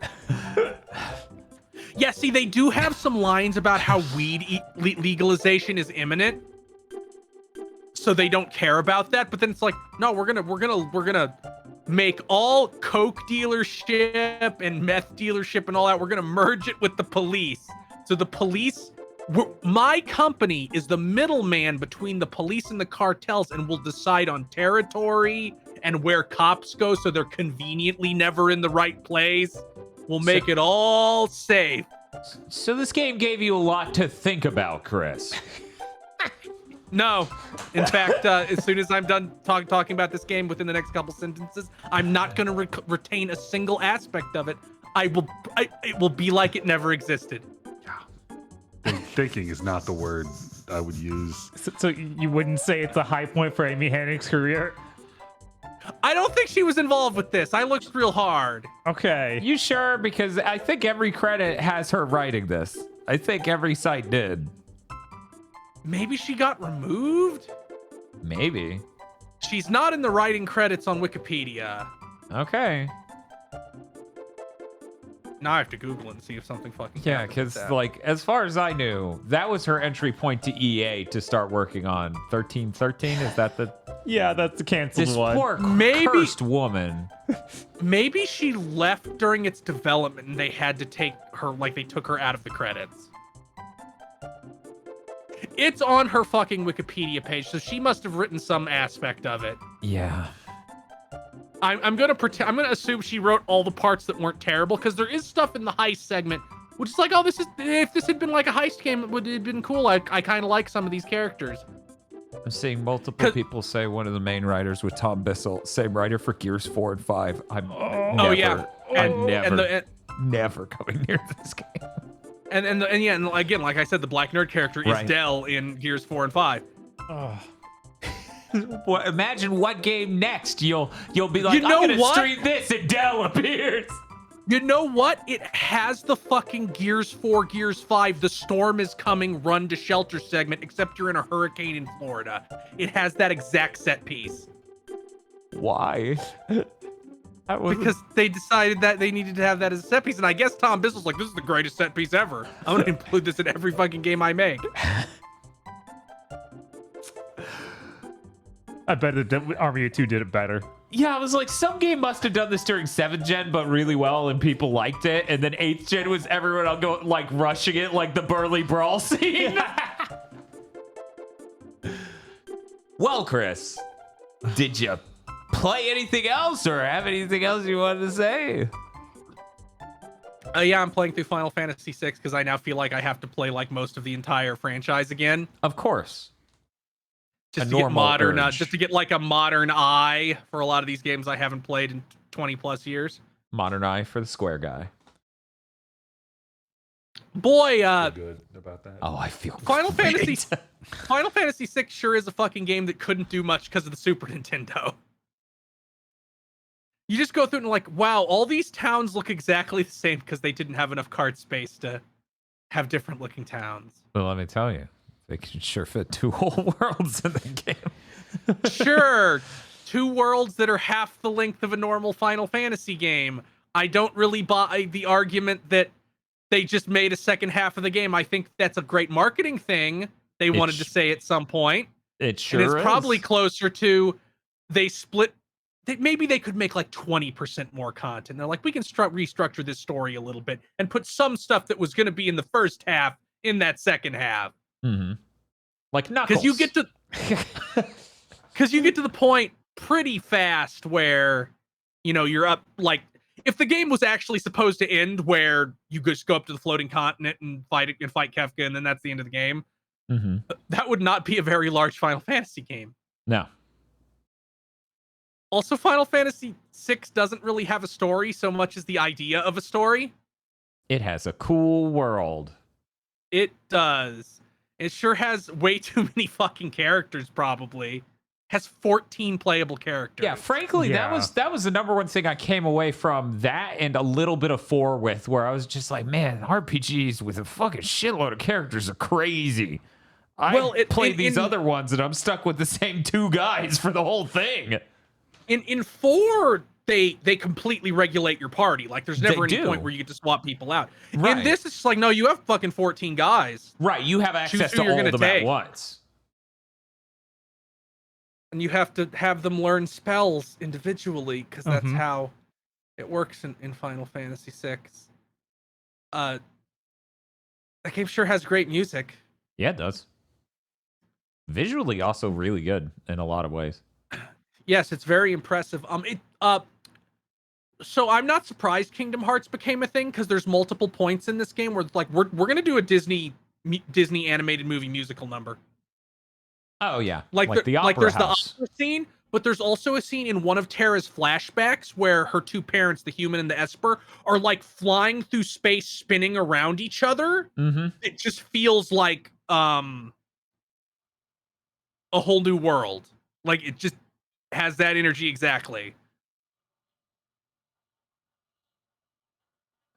And this game is so much like Final Fantasy VII. I honestly think a lot of Final Fantasy VII was them going, let's do that again, but not on the Super Nintendo. Yeah, I there's mean, definitely that feel to 6 and 7. That's why I thought it was really fucking bizarre. I saw someone on Twitter around the time 16 came out, and they were like, yeah, I was shitty back in the day, and I told people not to play 7 because it was nothing like the older Final Fantasies. And I'm like, that's insane! 6 is so similar to 7! 7 just has cutscenes and it's 3D! I've been thinking like, there's that, and it is a marketing plot. It is a marketing point that Square Enix trots out, where it's like every Final Fantasy is different. There's no set thing to a Final Fantasy, and I'm just like, yeah, but you can see a really clear progression of 6, 7, 8, 10, 13, 7 remake, because those are mostly the same people. Mm-hmm. I understand that you don't want the answer to be Final Fantasy's really good because for a brief period it was made by an unbelievably talented team of people back when game staffs could be small enough that their influence could be clearly felt. Could you imagine that press cycle though? That would be great. Yeah, there's But there's even like musical similarities. I'm like, there's points where a song plays and I'm like, this is just fucking Aerith's theme. Oh yeah, of course. Like, it's on the Super Nintendo. I'm like, oh, this is just the Nibelheim theme. But it's on the Super Nintendo. It's almost like the same composer wanted to do those things, but have CD audio. Yeah, I mean, you even get that between 7 and 8 someone, where it's a different take on the same thing. Like, you listen to those battle themes, and it literally sounds like an A-side album, B-side album version of a song, and it's really, really cool. I always thought that was really neat. I grew up with the games, and it was so cool to see this evolution of these different takes on the same thing, because even though 6 and 7 are so similar in ideas, tones, technologies, etc., they are really different. Mm-hmm. And so it feels completely fresh. Yeah. Ultros is a funnier character than we've ever had before. He fucking is! I laughed so hard when he showed up in Kingsglaive. I was always under the impression as a child, maybe the Super Nintendo script, because this is a different script than the Super Nintendo script. Maybe the Super Nintendo script adds him working for the Empire, but he doesn't. He's not working for the fucking Empire. He's just some guy who hates you because you were going down his river and kicked his ass. Yes! Right, yeah. How dare you? And in all his subsequent appearances, he's almost like an Aqua Teen Hunger Force character. Yes! Yeah. Like at the opera, he's like, I brought this weight to drop on you and ruin the show. Oh, it's too heavy. I'd have to slam into it for 5 minutes to get it off this ledge. And then the timer brings in. I just hear Master Shake's voice coming out. That'd be perfect casting. And then he shows up to fight you later when you have Realm, and Realm is just like, let me draw you or I'll kill myself, while staring him dead in the face. And then she draws him and he realizes he's an octopus and runs away crying. Yeah. Ultros is great. I love that, man. Yeah, Ultras is Man, probably one of the reasons I'm like, oh, yeah, 6 is probably one of my favorite Final Fantasies ever. Yeah. Man, some characters sure got the shaft on every character has a unique ability. Yeah. Yeah. Like Celeste. She sure has a terrible ability, which is Runic, where she'll absorb one spell. Except, even if you select it every time, there's still gaps between you selecting it and her doing it where she is not in the Runic state. So the boss fights where you have to Runic or die sure become a dice roll. Mm. And it's like, okay, you can do Runic. Sabin over there can do 1 trillion damage to every enemy every turn. It's not fair to compare people to Sabin. No, I do that in the mirror every day and cry. Right? And I'm like, okay, but Terra can turn into a supercaster. Edgar has a chainsaw that can instantly kill enemies, and a bow gun that can carry you through the entire first half of the game, rinsing whole encounters. Fucking Edgar's just like, I came here from a fucking saga game. Here you go, God. I like all the weird accessories in Final Fantasy VI because there's tons. There's like, here's boots that give you jump. Yeah, no, and they're so fucking cool. Like, it sounds dumb, but the Genji gloves. The they're just Genji gloves are cool. Yeah. Yeah, Like I want that's to the thing everybody knows. Just keep going. Or yeah, there's also the Master Scroll, which gives you 4 attacks. Mm-hmm. Oh, Now they do less damage. So what you want to do is you want to give Setzer them, because his best weapon, the Danger Dice, aren't affected by the damage reduction. So he just attacks 4 times and blows their dick off. RoboCop music starts playing. Or you want to give Locke the Genji glove, and then the thing that turns steel into Mug, because that gives him 2 chances to steal. And also, Mug can't miss the way a normal attack can. Huh. I didn't know that. Neat. And on the jump thing, there's an accessory that lets you jump, and then there's an accessory that goes, jump hits 2 to 4 times. Yeah. Yeah, that shit's hilarious. Ooh. So I'm at the floating continent right now. I'm very excited to get into the second half of the game where you can start doing Mickey shit. And it's just like, okay, every character has some fucking bizarre min-max setup. Time to die. Sadly, the Pixel remasters don't have any of the bonus content from the other versions, but that's fine with me because all that content's bad. Bonus content for the other versions. I actually am unaware for 6.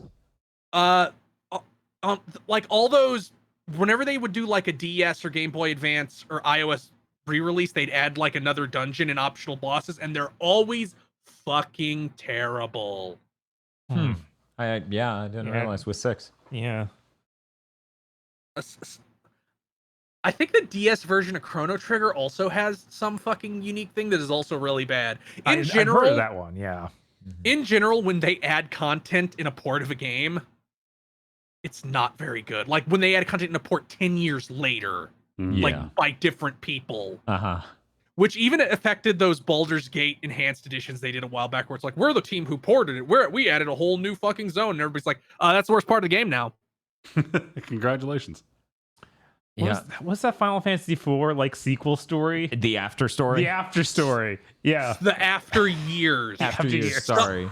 Someday I have to play that. I have to fucking know what's in that. I'm playing Theatrhythm, and what was it? I'm trying to remember, but Spiff was just like, Edge is the main character of Final Fantasy IV. And I'm like, what the fuck are you talking about? In the after years. And I'm like, fuck off. I don't even know he was lying, I bet. I do. Yeah. Anyway, because I have to know, 1, what they wrote, because it must be insane, and 2, how bad is it on a mechanical level? Because I bet it's trash. oh yeah, I think he said it was Kane, not Edge. Yeah, but probably. No, I think it's Edge. What? I think Edge. Yeah, I think so. Look, I'm just thinking about Edge because, like, their mechanics in Theatrhythm to be like, please help me avoid every hit I should be taking because I suck. And you just stack all those abilities. You get like 16 hits scot-free. Yeah, I thought that the main character in that was supposed to be like the child of Cecil. Yeah, I think it's Cecil's son, but I think like Edge is like the mentor character. Like he's the one of the old party you get back. Yeah, there's a lot of really cool at least he's not a cuck like Kane.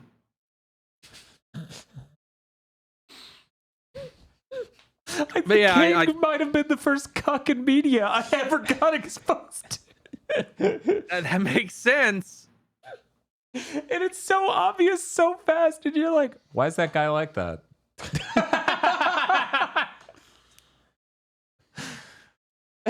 But yeah, that game that has a fucking 62 on Metacritic, so I'm sure it's not very good. No, a longtime viewer and mod of the channel will never stop yelling about the after years. But those are the only things I played. Oh, okay.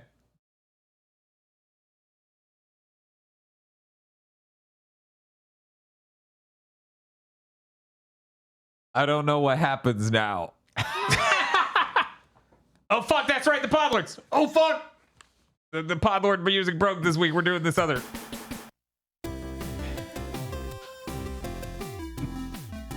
Podlord, baby.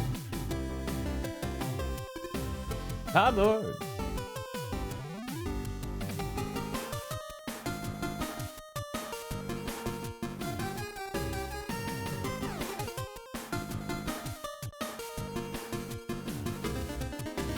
Yes, that's right.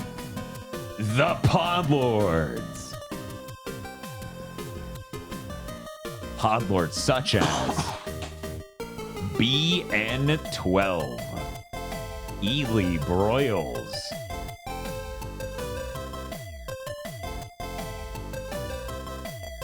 bountiful blessings to you all. Thanks, Jen. And also with you. Red Blaze 27, Suzushiro. Hell yeah, I love shoes, gay. I'm a guy. That's my favorite. Oh my god. That's my favorite Bleach character too. Oh my god. Wow. 101 Shades of No Longer on Vacation Remastered. Unfortunate. Yeah. WTF, Spider-Man. Forget to add this picture last week. A beaver swimming up a Canadian highway. That's just the color brown, my man. Yep. Shout out to Justin Trudeau getting divorced. Like literally or metaphorically? No, literally. Oh.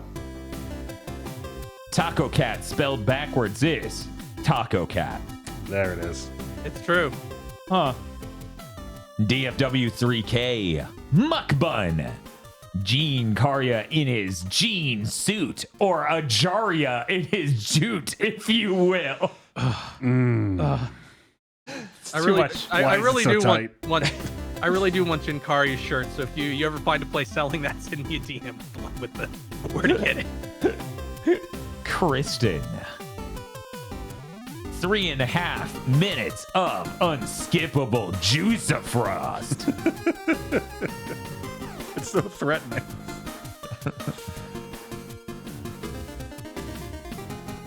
Kyle Bjork. Brain fried due to allergies. Estonian children educator bear person. You can see that image last week. Monster Hunter Ryzen and Raiden. Enjoy these dog girls. That was fast. I assume those are VTubers. Yup, new HoloLive gen.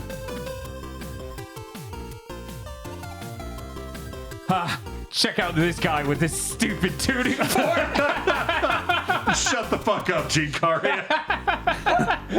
No, Jinkari's was around way longer than this guy will be. That's true. Oh my god. The Ochi presents you with Pikmin. Do you accept? Drive Typecast. R.I.P. Wee Herman. So sad, but so funny. Yeah, that really is sad. Scrunt. No, God, it's too detailed. Yeah, that really is terrifying. A raccoon getting pissed off at Elon and his BS. Hard not to be.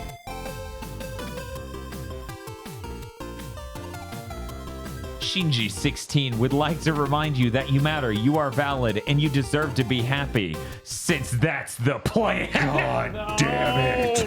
I was like, oh, this is Shinji's usual. Wait a minute, there's an image. Done this? Lock the chest has no bit. So here's Rudy. Oh, hi, Rudy. Rudy. Rudy! The Superman. I'd like to give a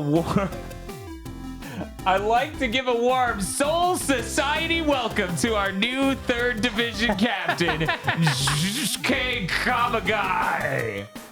I know this is our fault, but you people have a problem. This would have been better. That would Yeah. have been pretty great. The filler would be fine if every arc was just no. This is just the filler villain. He comes back in every filler arc. Right? You thought he died? What are you, stupid? That was filler. It didn't count.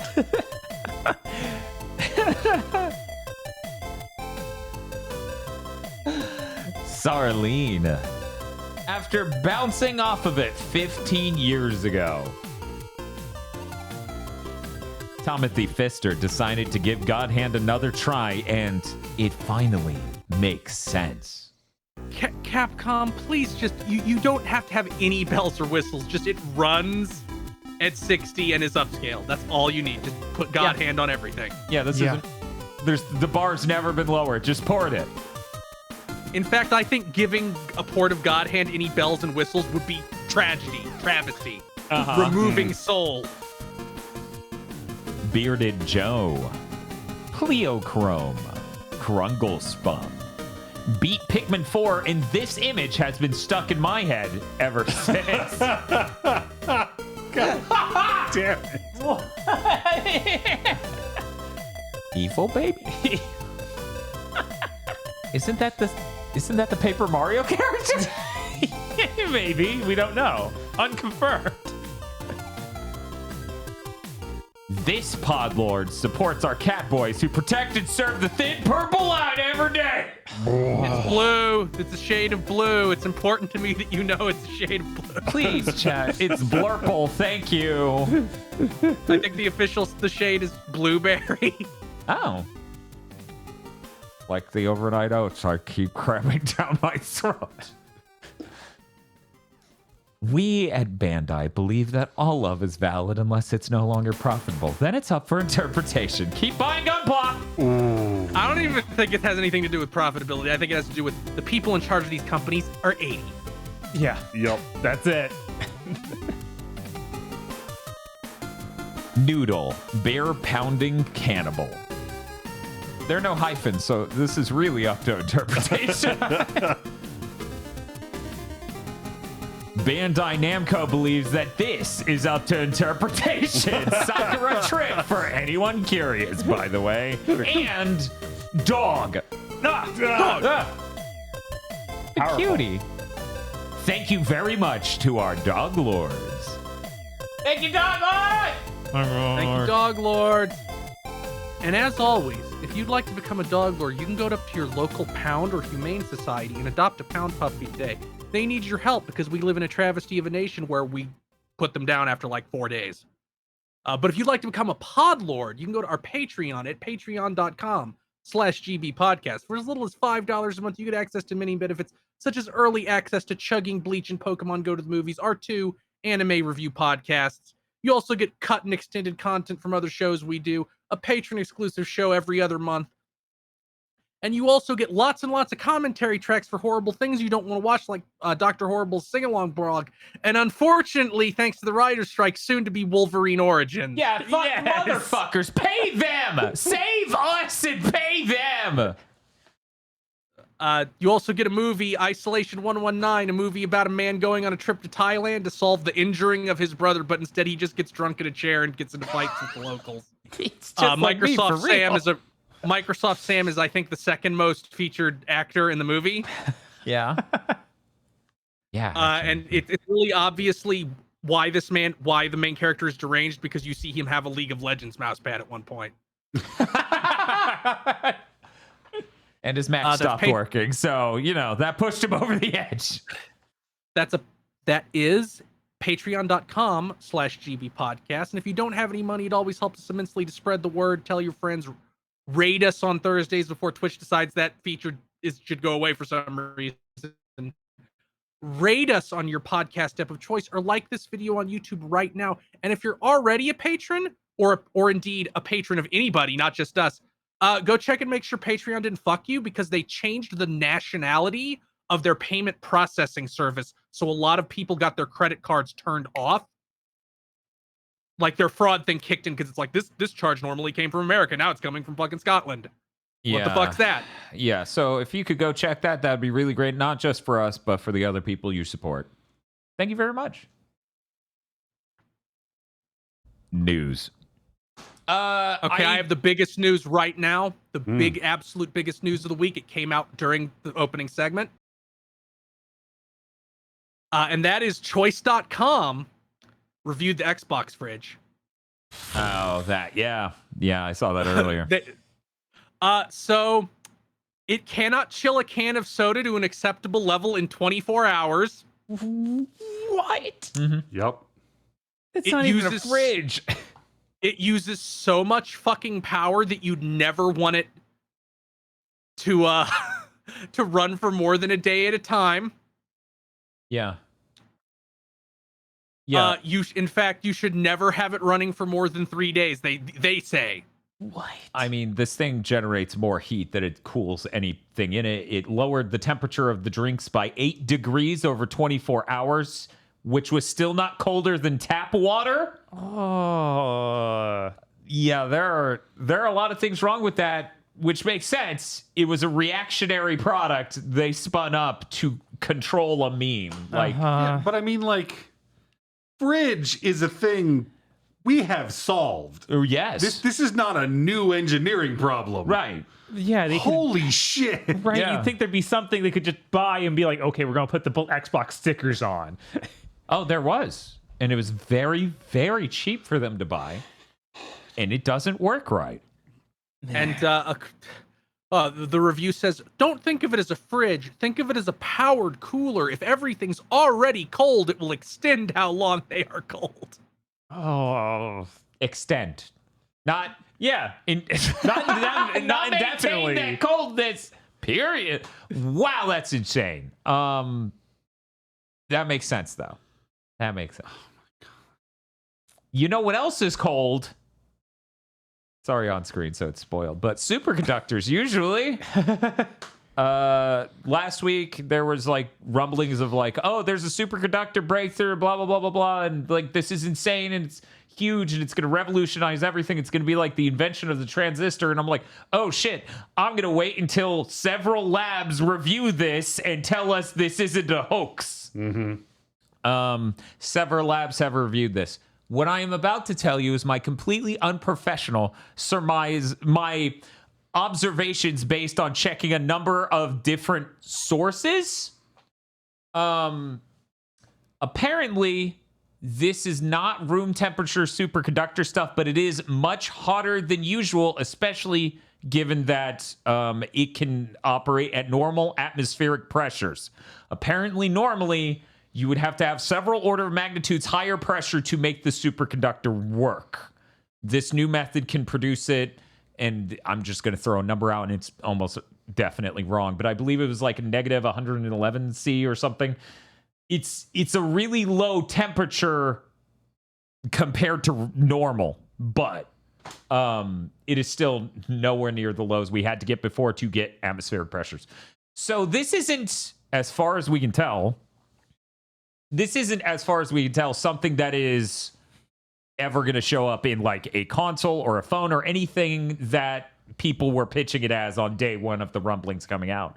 But this actually could have really massive implications at institutional, industrial scale sorts of things. For anyone who doesn't understand the importance of superconductor, you know how semiconductors are what they call chips.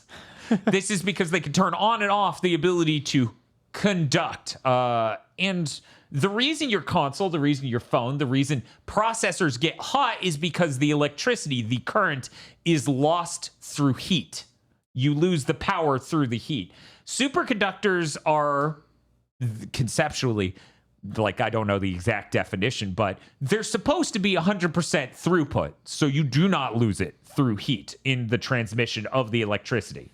So if you had a room temperature superconductor, that would be simply amazing because you would be able to clock your CPUs much higher, theoretically. You would be able to get things much more efficient. You wouldn't have to worry about heat. It is an incredible, important thing. Not just that, but this would like solve battery problems. That's how it was explained to me, where it's like it's much easier to store energy that renewable sources produce.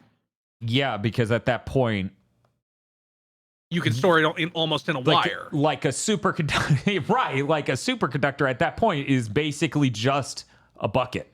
You have filled it with the power, and you will take it out as you need it. It's not going to lose that power of doing something with it. Right. It's not losing it in the charging or the transmission of it. Everything I saw, this is what it seemed like. I just wanted to inform people because I know a lot of people heard about it a week ago and fewer people heard about it this week. Many more labs are looking into it. There's still absolutely ramifications of like huge ramifications that could come out of this. So it's really exciting. It's not quite at the level, seemingly, of all phones and technology will be revolutionized like the transistor yet. So, very, very exciting. Also, yeah, if this did what they said, it would be like it would literally be this is society if a room temperature superconductor is we would be living in that super utopia. No, it's true. Like at that point, transportation would be overhauled. Every electronic would have to be completely redone from the ground up. Everything. Yeah. Like everything. That would be Star Trek, basically. And yeah, that's worth bringing up. Good point, Doc Bats. It's important to know that this is constructed from silver, which is, not a super rare earth mineral. Yeah, it's something you can actually produce. Right. So that is an important distinction over other methods. There are a lot of ways where this is a big step forward. But as it appears right now, at least from everything I read and looked into, it's not your phone will next, like 10 years from now, or 5 years rather, because who fucking knows at 10, will be running on a silver-based superconductor. But it's still really exciting, and this rules. Let's get to gaming news, though. Kind of technically, Switch 2. They have dev kits. Like anyone who's saying they're not going to make a sequel to the Switch, you just need to be thrown into prison now because you're not allowed to be with the rest of society. For people who are interested, it looks like they're launching in the second half of next year. Not only is that what they told developers, that's also what Japanese industry analysts over at Nikkei were saying. So we're looking at second half next year launch. Third parties are telling Nintendo they would like it if it could not play Switch 1 games. They should die. Go fuck yourself. All of these valid points. Wait, no, the third parties don't have a valid point. Just you and Chris.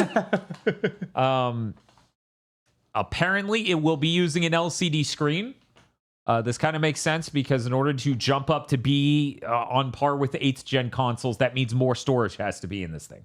The original Switch only had 32 gigs of memory. Yeah. This memory also, hopefully, conceivably, should be much faster than that memory to also support such ambitious games. So we need much faster and much more memory in each unit in order to make it viable. Are we going to be installing from cartridges? What's happening? What's the future? I'm really interested and I'm excited for them to share any fucking details. No, it doesn't exist. Please buy more copies of Tears of the Kingdom. Look forward to I'm sorry, that's not possible. We got news. They announced everyone on planet Earth bought it. 611. Correct me if I'm wrong. 16.58 million. Was that the number? It was really high up there. It was either 16.58 or 15.68. Dyslexia. I thought I saw 18. Was it 18? Oh my God, was it 18.56? God, dyslexia is a bitch. Anyway, yeah, so I think that means it just barely outsold Ring Fit, but it did it in a month, basically. Ugh. Cool. That game is really great. You know what else we have news about? And is definitely what the image is in our thumbnail, just like it was for the Switch 2. yes. We heard about the PS5 Pro. I got to look over here at my notes. Are third parties also calling for that to not be backwards compatible? Yes, probably. We could assume that, but no one has confirmed that. You know, speaking of that, for 1 second, the backwards compatible thing. Yeah. I heard a fucking buzz that a lot of these big publishers are pissed that the backwards compatibility on these new systems are, in their mind, hurting their new game sales. Like, people can play all these great old games. They don't. Why would they want to play our new ones? What new games? Right? AAA industry. I'm not sure if you noticed, but you motherfuckers got old and slow. You aren't shipping as many games as you used to. What fucking games? Why don't they buy a brand new game like Dead Space Remake? Or Callisto Protocol. That's all of the new games for this year. Or Why didn't you buy Immortals of both? Avium, Like- or Wild Hearts. Anyway, the source for the PS5 Pro news comes from Tom Henderson, who has leaked literally every upcoming PlayStation product ahead of you here. Ahead of them announcing it, if you heard it, it was because of him. Here's a short list. Project Q, the wireless earbuds, the disc drive separate PS5 later this year. That's a slim revision.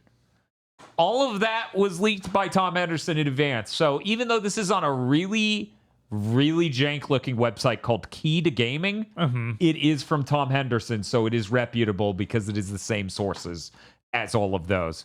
The PS5 Pro, codename Trinity, guys, it's not the third of anything. Fuck off. We get it. You like the Matrix because the PS4 was Neo and the PSVR was Morpheus.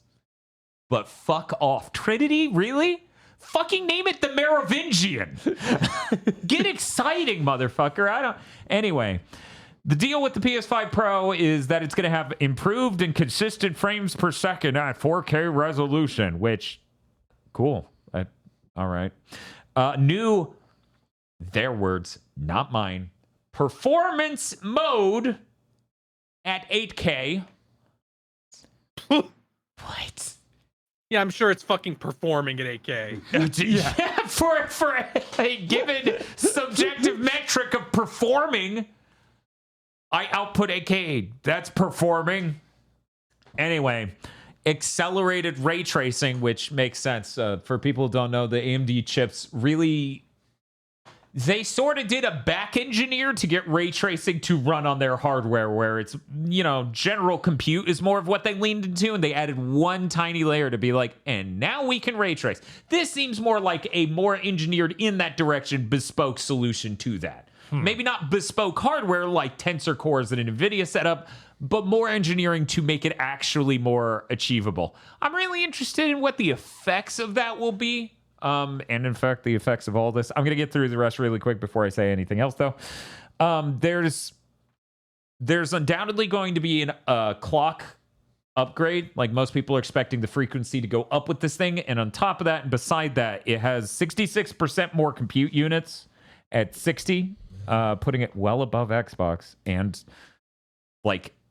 because the PS5 was already clocked higher than Xbox, having more compute units, this will be substantially more powerful console. And the memory is about 28% faster, making it, I think, slightly faster than the fast Xbox memory, which today was a great reminder crash course. Hey, Dan, the Xbox Series X has 2 different speeds and 2 different pools of RAM. And I'm like, how did devs deal with this? How is this not fucking infuriating to deal with, where it's like 10 gigs of it runs fast and the other 6, fuck you. but somehow they keep it working over there. So yeah, that's it. Apparently that will be coming out next year. And this is something people are not covering enough. Apparently the PS6, as far as Tom Henderson knows, their aim is to ship that in 2028. So Dan wins. If you all recall, when the PS5 came out and there were rumors of, yeah, the PS6 is supposed to come out in 6 years, I'm like, wrong. No, false. This is the best hardware we've gotten forever. This should not be a shorter gen. This should be a longer gen. The PS5 has serious legs in it. 8 years sounds pretty decent. That means we have 5 more. Mm-hmm. That seems great to me. But I've been hearing a lot of people who are like, the PS5 Pro is coming out next year. Don't you feel cheated for having a PS5? And I'm like, I had a PS4 that whole gen, and it was fine. And that's a way worse console than the PS5 for its time, even. There are so many games that run at 60 frames per second on this.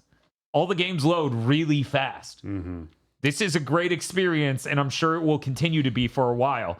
I bet the games where it's not a great experience will probably not be a great experience on many platforms. Yeah.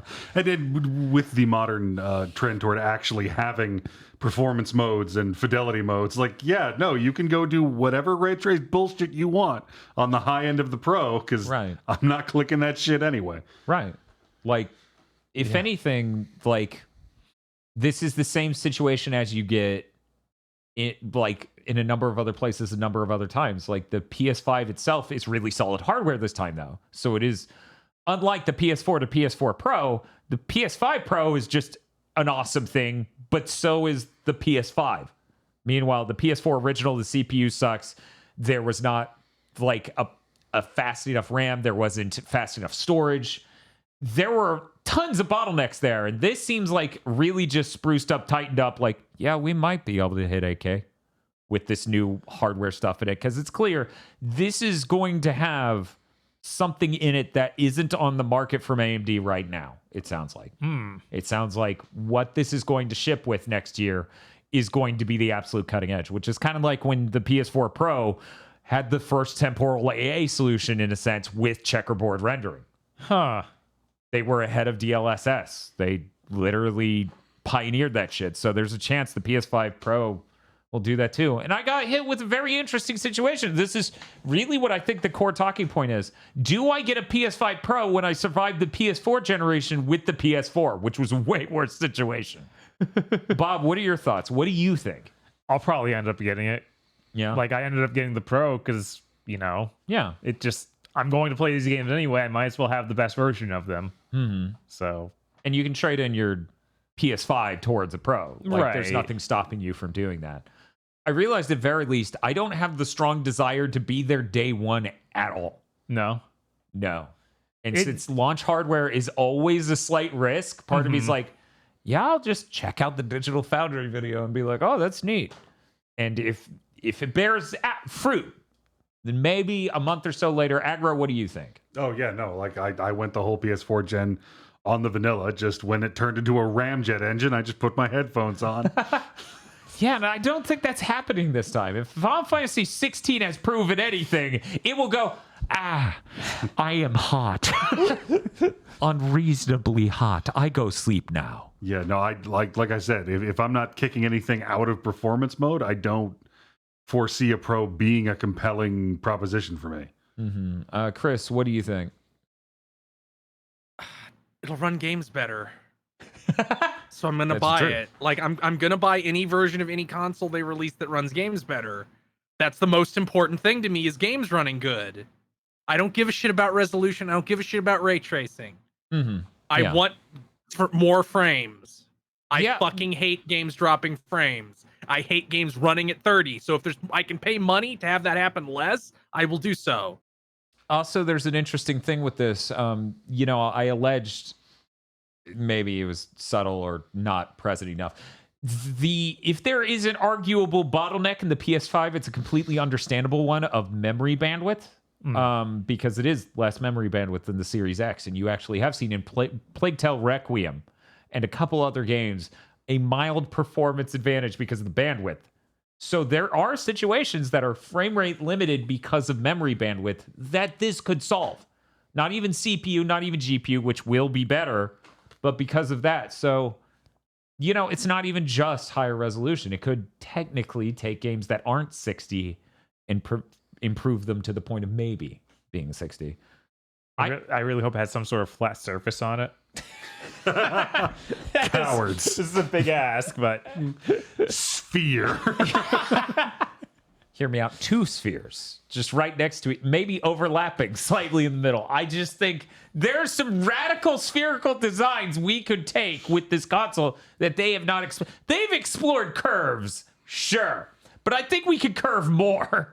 I think if we're doing 2 spheres, they need to be like far apart and have like a weird bridge between them with like a weird golden ring on it. And Yeah. the sphere should also be disturbingly flesh colored for some reason.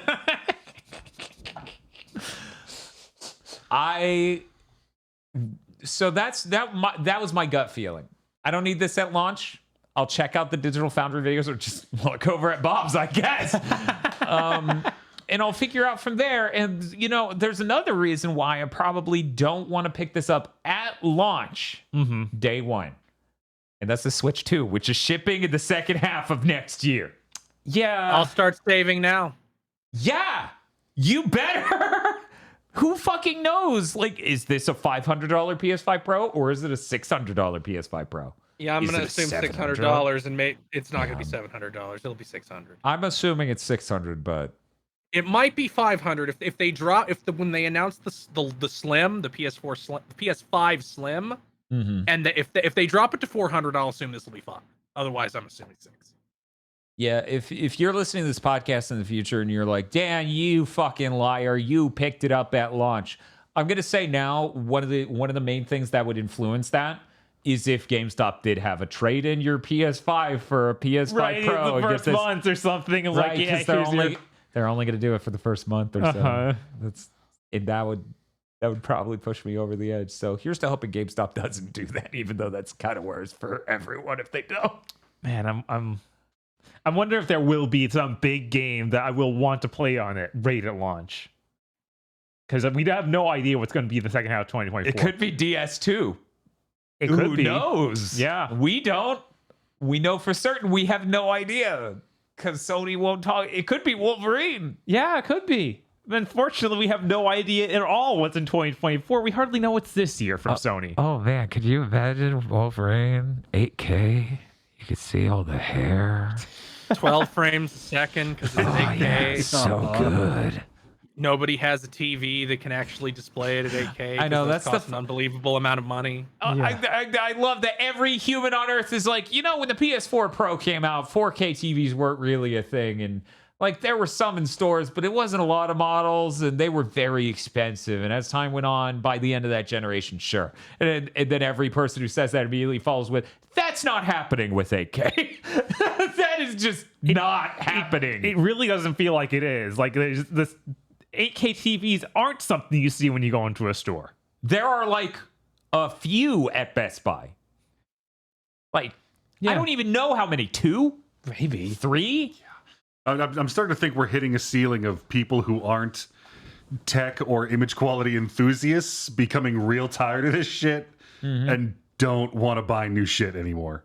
Oh, yeah. Like when the Blu-ray came out, you could feel the entirety of the population go, last one.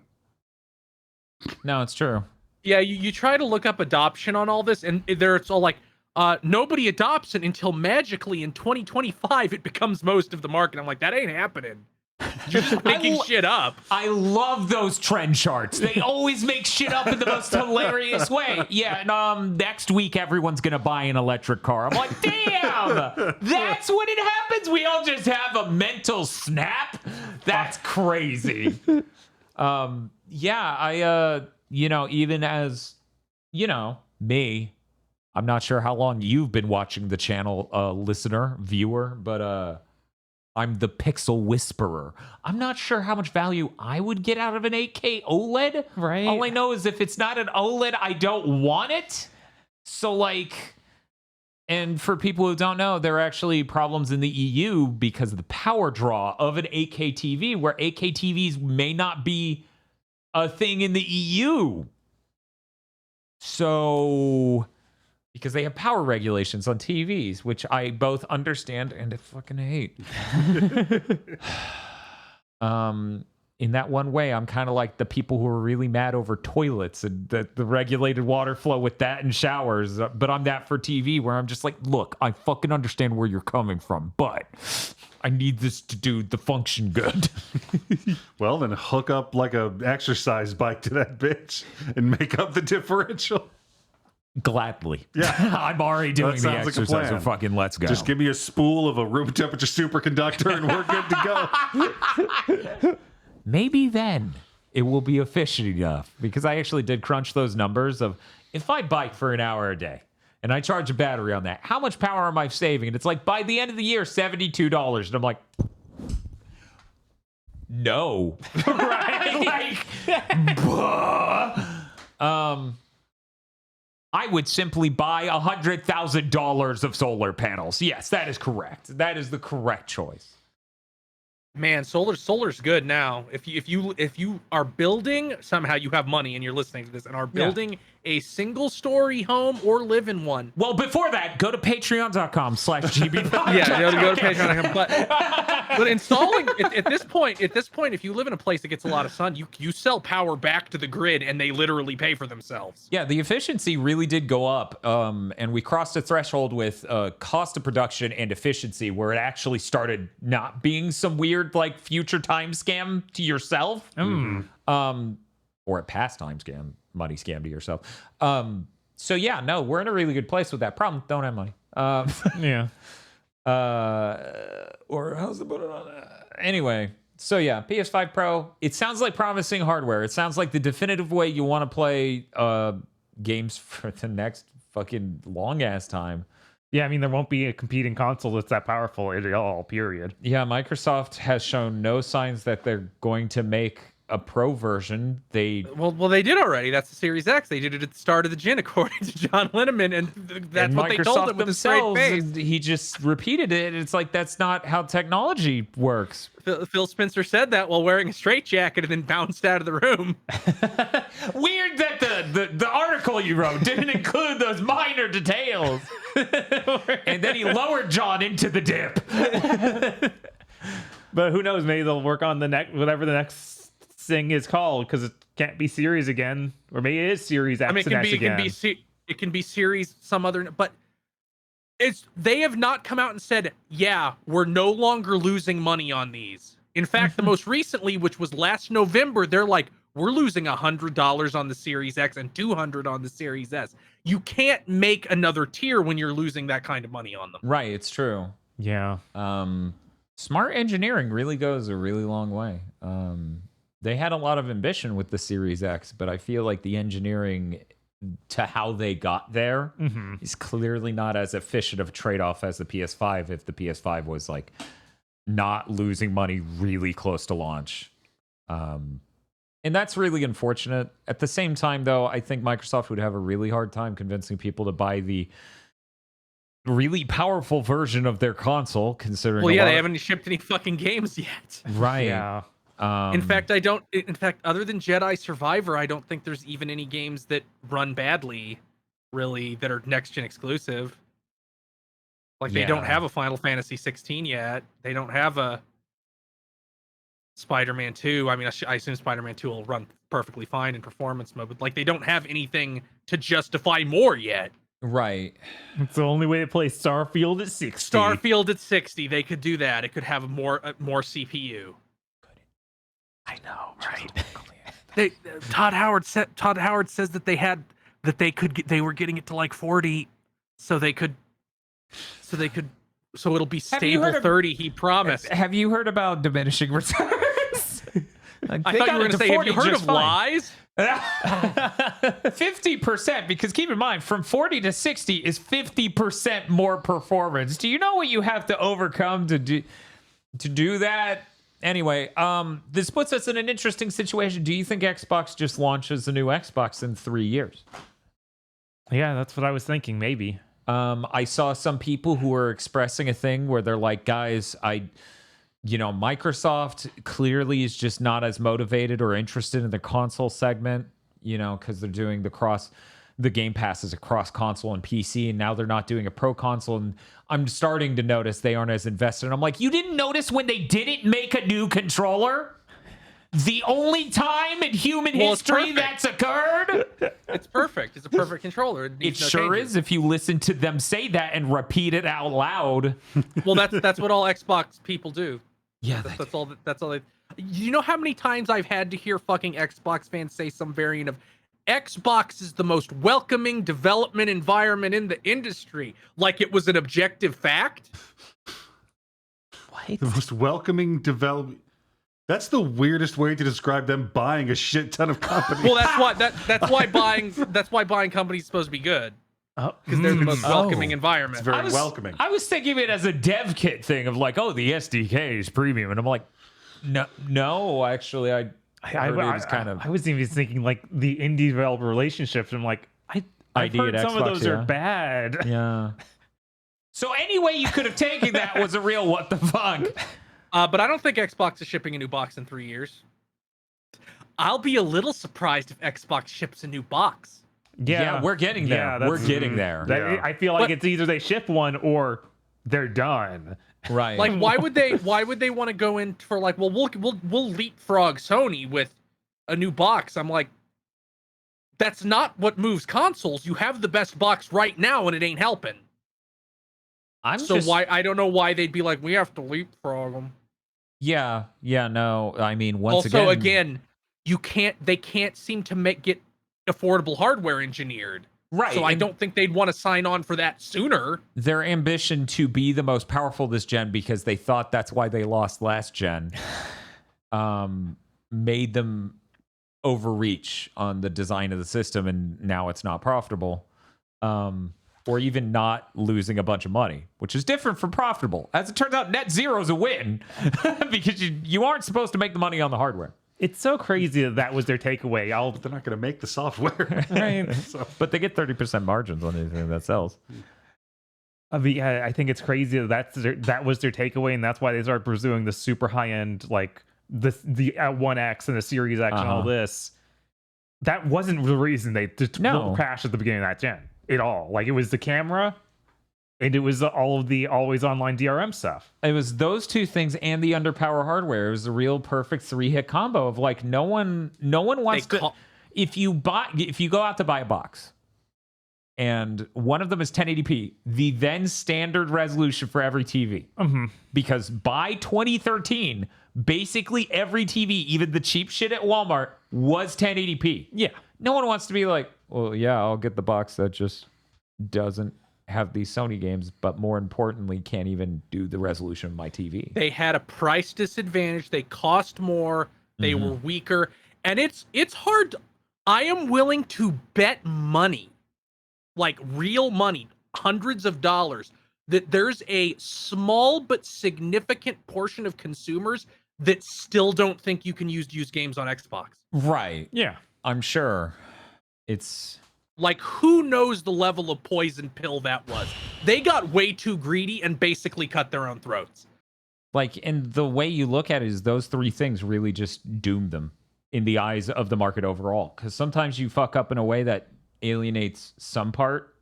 Yeah, and I think that they could have been fine if it was just underpowered. Like, that is the least of the problems of those three big problems.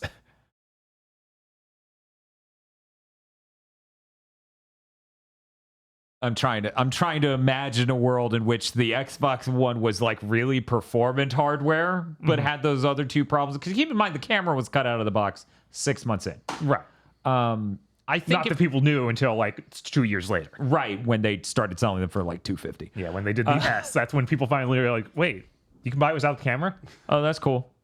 I thought the VCR just always included the camera. It's like, no, sorry. We're sorry. Man, people really fell for that. The future is it being a multimedia box shit.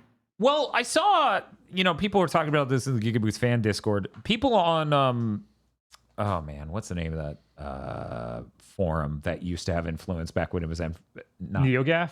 Yeah, what's the new one?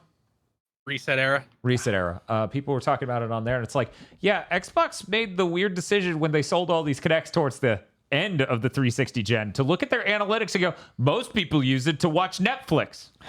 Our next box should be really good at TV. It's like, yeah, man, you did not read the room right at all. No. Also, you did it during the worst part of the worst gen possible. When people just went, maybe fuck console gaming. Everything runs like shit here. All these games are like 20 frames per second. I gotta install them. Updating sucks. It's like, yeah, I fell out of love with gaming by near the end of that gen because it was just such a it was a bear to deal with.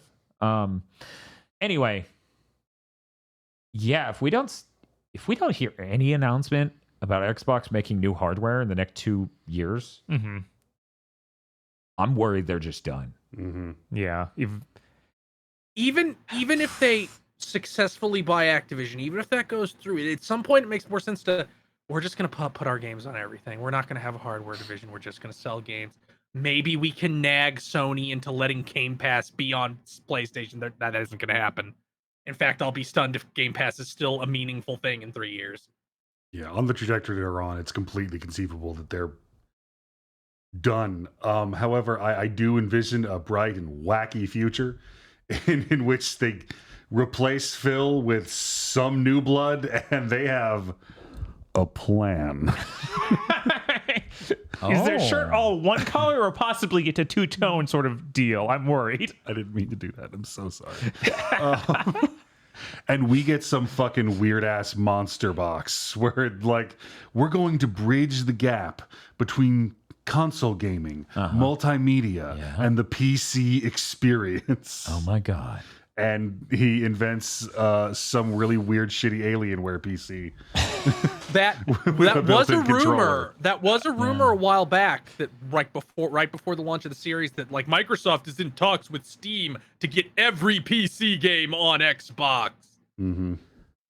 Yeah, it is. We're living through interesting times. It's going to be really funny when nobody ever thinks about the Steam Deck again when the Switch 2 comes out.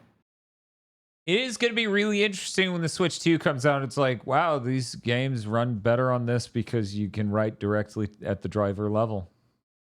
Weird.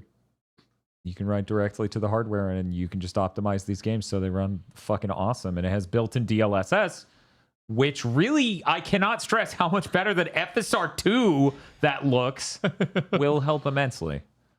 I watched Digital Foundry's video on it. This is how Ratchet & Clank A Rift Apart runs on the Steam Deck. As you can see, it has some imaging problem, but that's okay. The Steam Deck screen isn't very good. I'm like, I mean, true, I own one and I know, but damn, dude, that is breaking up like crazy because it's like an internal 540p and it's guessing at like 3 out of every 4 pixels. And Anyway. That's it for next gen hardware segment. We're moving on. Hey, Aggro. Hey. Talk. I've got a crazy, weird little story here. Something of a morality play. So, at the tail end of a panel in San Diego Comic-Con, a Transformers fan site started interviewing Hasbro personnel about like a gamer edition figure series they were putting out. Basically, they were making figures of Transformers from video games specifically. Oh, okay. Yeah. And they mentioned that they wanted to put the War for Cybertron and like that series from the 360 PS3 era back out for people to be able to buy and play, maybe put it on Game Pass. That would make sense. And they said that Activision told them they couldn't find it. What? And they said we need to reference these games for these figures. Can you please send us the code? And they're like, here's some concept art. No, the game. And they'd send them more concept art. And like, no, please. Okay, so they apparently found it on like they brought in their PS3s and shit and had to rip it themselves. Like a couple days later, Activision found out they said that, and I don't know what happened internally, but Hasbro PR reps were like, we're sorry, we didn't mean to say that. Activision totally knows where all of that code is. One of the weirdest people from Activision about the whole FTC thing, Lulu Cheng Maservi, was on Twitter yelling, "We didn't lose it." And I'm like, what the fuck? Why do people get fucking who cares? Like, this is insane. What is going on over there? Man, I don't. These are the people who would like to remind you that pirating any game of any age is morally wrong and you shouldn't do it because you're taking food out of the mouths of these fucking idiots. Cool. Hey, Bob. hey. So, this box that you own, that you played Star Wars on, you would say serving you pretty well. This PS5, this is a pretty good console. It's going pretty well, yeah. Okay. So, in no way do you feel cheated. No. Well, what if I told you Star Wars is coming to last gen, baby? What are you going to do then? You going to cry? You going to piss and shit your little pants? No, I'll be really happy because that's going to be a version of Star Wars without ray tracing to ruin it. Wouldn't it be fucked up if these actually come out and like if you buy those and play them on the next gen boxes, that's the best version of the game? Yeah, absolutely is going to happen. That was the first thing Bob said. He's like, it's going to suck when the PS4 version running on my PS5 is the ideal copy of the game.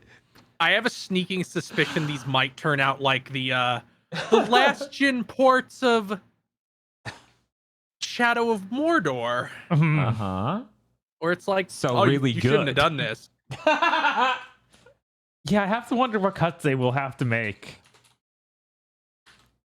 Yeah, that game looks very nice. Oh, yeah. I was floored looking at that game. It had been long enough since Resident Evil 4. And between then, I played, Tears of the Kingdom, a Switch game, and it looks like a 7th gen game, and Final Fantasy 16, which most of the game doesn't look immaculate. The small parts do.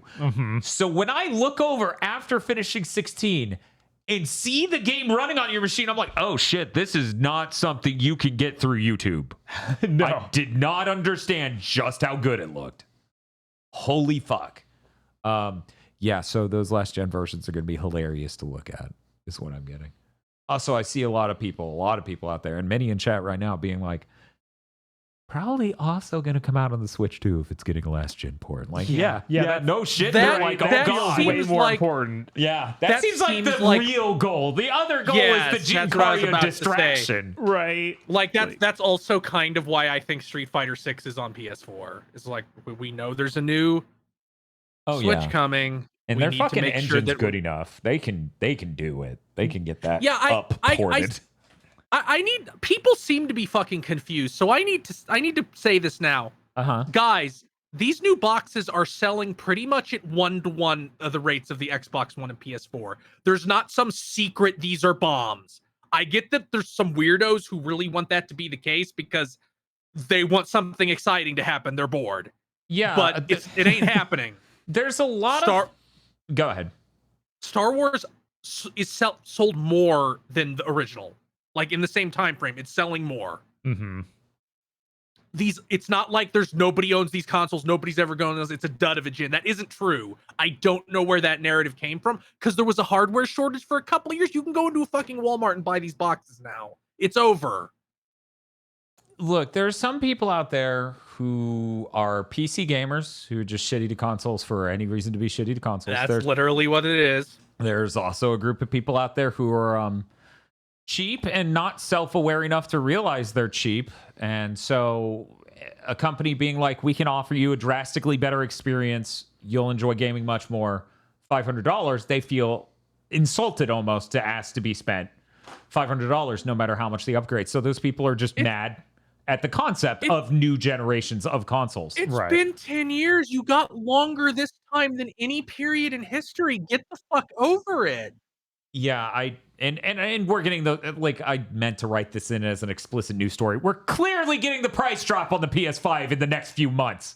For people who haven't seen, the UK has had non-stop sales on the old models, current models of the PS5 for a month straight because clearly the price increase caused a demand drop.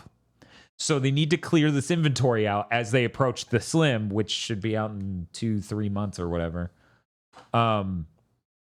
Yeah, it's very clear that, but yeah, the sell-through rate on these is actually straight up there. It's in Spain too. Okay, so it's not even just the UK. It's Spain, the UK, and other countries I've heard, but cannot confirm. I'm not in them. the sell-through rate on this is literally on par with PS4. Like, this isn't a dead generation. This is just people who want to be angry about this. I think it also has a weird perspective that's skewed because of how COVID delayed so many games. There weren't as many games coming out. Yeah. So the perceived thing is that, no, this gen hasn't started yet. This gen is terrible. It's a bomb. Yeah. There's also a somewhat smaller contingent of people that have been showing up since 7th gen who, I mean, I'm sure some of them are just PC Master Racers, but there's this weird cult of people who are constantly decrying that console gaming is collapsing so that on the off chance it happens, they will have been right. Those people are going to have a really great false holiday when Xbox pulls out, and then Sony and Nintendo are going to be like, we're doing fine. In fact, if Xbox drops out, Sony will be doing really fine. You think they're doing good now? I'm sure they would appreciate the 10% sales buff on units sold and everything else that would come from Xbox just leaving if that occurred. Yeah, it's really dumb. It's really dumb. I can't believe... I'm not going to name names. I listened to a podcast, one, about gaming. Technically two. But I had to listen to a man with a 4090 be like, PS5 for $500. I feel cheated that they're making a Pro next year. I'm like, you spent more on the 4090 than both consoles? You could trade the PS5 towards the Pro. This doesn't make any sense. Yeah. Well, crazy people. See, that's what that kind of money, like, it's I'm trying to think the right way to phrase it. Because he has a 4090, the PS5 has no value playing these other games well. Its only value is purely the games that are not on anything else. Right. So he's like, well, they shipped so few of those, and now for the best experience on them, I need a new box. They don't understand that is such a tiny, irrelevant amount of people, and PC gamers don't seem to have internalized, like, Ratchet and Clank's now on PC. Do you have a $2,500 PC? Yeah. Then it's not going to run as well as it does on PS5, and even if you do, it still isn't going to load as fast as that Digital Foundry video proved. The best PC in the world still loads slightly slower, than the PS5. Yeah, and also, as someone with a 4090 and as someone with a 5950X and someone with 32 gigs of RAM playing on an NVMe drive, hey, as a fellow 4090 owner, please stop pretending the PC is the ideal place to play everything. Because I've seen how Star Wars runs on PC. And I was surprised when Bob played it on the PS5 and it wasn't worse. Because that's what PC people are dealing with. This is it's like Dan keeps saying. This is the worst period to be a PC gamer, and they're acting like they're kings of the jungle. Yeah, because they have that platonic ideal in their head. I've seen this a numbers thing made into a comic over and over and over. Like, PC's better than console. Is your PC better than a console? Yeah, because right now the answer's probably no. Right. These things are really powerful, and especially if you include the Pro coming out. Like, what was it? That same podcast, not naming it, was like, is the PS5 Pro going to be as powerful as a 40 series graphics card? Probably not. And I'm like, the PS5 is as strong as a 4060, so if you go up from a 4060, guess where you land? It's still a 40, I assume. It's still a 40. Also, the PC gamers who own a 4090, all three of you got a sick win this week. This isn't enough of a news story for me to bring it in as its own news story. The 4090 Ti was quietly canceled. They're just not making that now. So, all right, we get to be Super King Big Nuts for the next 2.5 years while the games still don't run well for some reason. I was like, what's the number one use case for a PS5 Pro? And you know what I figured out, Bob? I know the answer. Yeah. Resident Evil 4 with the hair turned on. Ooh, yeah. That is just with the hair turned on. The game. That is it.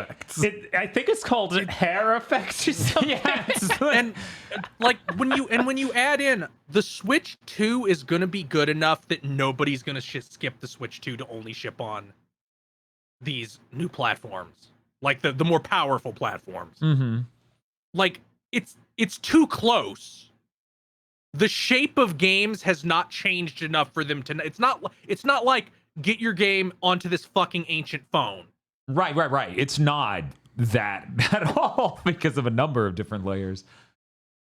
Yeah, I think the Switch 2 will be strong enough that where Sony has to worry about making the argument about needing something more powerful than that. Yeah. I think Nintendo might not only sell as their own conceptually different and unique offer value of being the portable console hybrid, but also start to really eat into what a console brings to most people. You know, most people don't give a shit about ray tracing. Yeah. Many people don't. But most people on Earth, no one cares. I showed them Luigi's Mansion 3, and it looks better than any video game ever made with ray tracing. Oh, man, that would be so good to be like, which one of these two do you think has the higher quality graphics? And they would just be like, I mean, like the lighting seems better in that one. And I'm like, nope, that's just tricks. At this point, it is difficult to not look at Nintendo and see Nintendo as a company as this weird.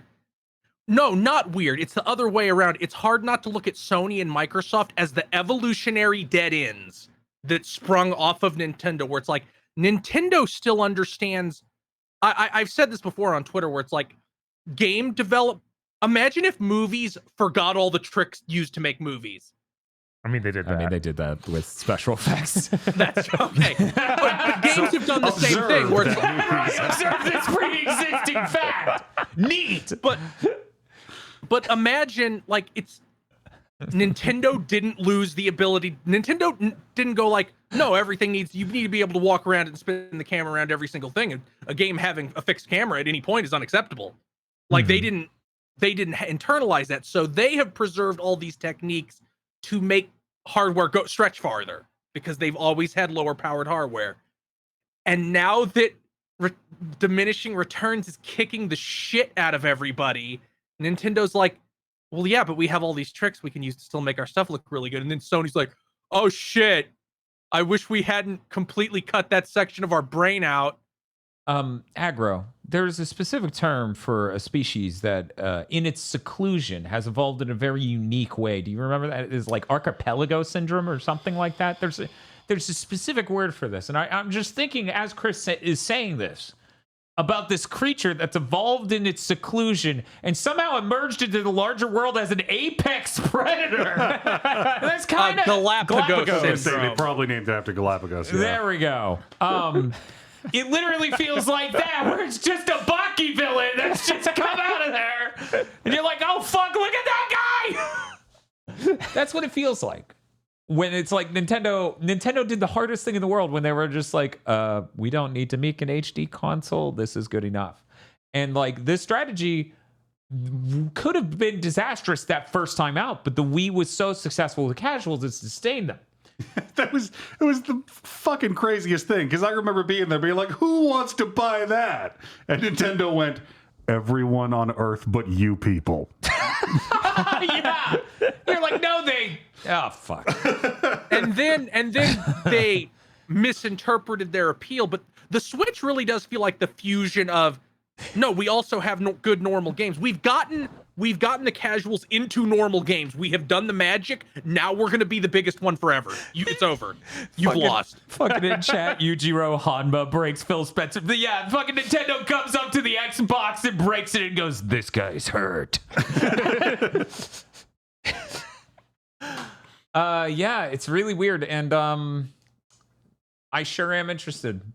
I sure am there day one for a Switch 2. Yeah, the only motivation to not get the PS5 Pro is the Switch 2 is right there, and like, will I even be caring that much about the PS5 Pro at that moment? I don't know. Yeah. I'm gonna be afraid about the backwards compatibility thing until they announce it's backwards compatible. Nintendo is so good about this, but it only takes one misstep, and then it's like it's all for nothing. It's over. Mm-hmm. That's totally understandable, but I'm still gonna buy it. Like I mean, so will I. But it's the difference between launch and not launch, because I'm not sure if they'll have enough stuff at launch. I don't think Nintendo's stupid enough to not have back compat. It turns out the Switch 2 is just a new dock that has a GPU in it. Yeah, I also do had to feel listen like to the same podcaster be like, what if the dock had a GPU in it? I'm like, these are all of the worst takes I've heard! All in one convenient podcast! No. I have faith that Nintendo has always done backwards compatibility whenever physically viable, and sometimes when it was not physically viable, like the DS. I can't imagine them being like, we don't want to sell any more copies of Mario Odyssey. We've sold enough of those. We don't want to sell Super Mario Kart 8 for another 10 years. Right? They're like, watch us fucking do it. Every time somebody's like, what if they stuck a GPU in the dock? What if they cranked up the power with another? Every time I just hear, that is not how windmills work in the back of my fucking head. Anyway, let's move on. Hey, Bob. Hey. Next news story. Yes. The Ratatan Kickstarter has started. For people who don't remember, this is the Patapon spiritual successor. It's very obviously Patapon. Oh my god. It's Patapon. Go look at it. You guys see Patapon, it's Patapon. It hit the goal like immediately, but they are still going through stretch goals. They got to the stretch goal, so they are hitting consoles. Yeah. I think there's a David Wise collab song in there now. Yeah, right? What? Okay, cool. But yeah, they're burning through those. Their goal was only 139,000. Yeah. So they hit that really quick. I wrote in this before we started the podcast, so it's off. But let's read that obsolete. number and then we'll check what it is now. So it's $631,079 written in this document. Do you have the new? I don't have the new number. I'll pull that up. Okay. Their goal was $139,615. Yeah, it was in yen and made a lot more sense. Okay. Yeah, it's really funny to see that. Like, they need that It's extra. like, we have a meticulous business plan. They had to have that extra $15. The We need that good coffee. 139,000. This is important. It looks like they've since gone up about 14,000. So now it's 645,860. Yeah, so that's burning up there really quick and hitting seemingly all the stretch goals they can put out. We'll see. I love that the stretch goals are in yen. Yeah. And I'm just like, I don't know what that means. Right. Just knock a couple zeros off, you'll ballpark it. In fact, why do they have cleared written next to ones that seemingly aren't? Man, what something's weird about this. Okay.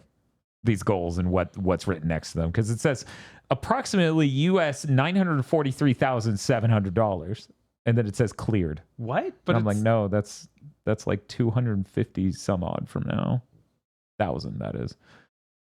Oh, they got a chiptune version, so that's cool. Anyway. Well, it's already tomorrow in Japan, so they probably have. Oh, more that's recent true. numbers. Okay, that makes sense. We do Kickstarter one update. Yeah, so that makes sense. this is how time works. Ratatan looks pretty cool. Yeah, it's one of those things was like, man, that's cool. I'm glad it's happening. I'll never buy it because I cannot play it physically.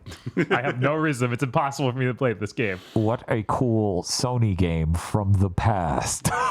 Yeah, it really sucks they had to do this like so many other Sony games. Jim Ryan should be tried for his crimes. When's Gravity Rush hitting Kickstarter? Oh, I'm there day one. Other news, Radiant Silvergun. It's coming to Steam August 18th. It's really close. That's cool. Yes, thank you. I hope they bring it over to PlayStation as well, but whatever. I'll take it where I can get it. People are saying the Kickstarter messed up and people's accounts were called fraudulent, so we removed a ton of money. So that's apparently what happened with the... Oh, that's So hopefully they get that figured out. Did they also move their payment structure to Ireland or something? That wouldn't surprise me. All those companies are real stupid. Yeah. They're all like in the same sort of Silicon Valley. Yeah, we can just do this on a random day of the week. Nobody's going to notice, right?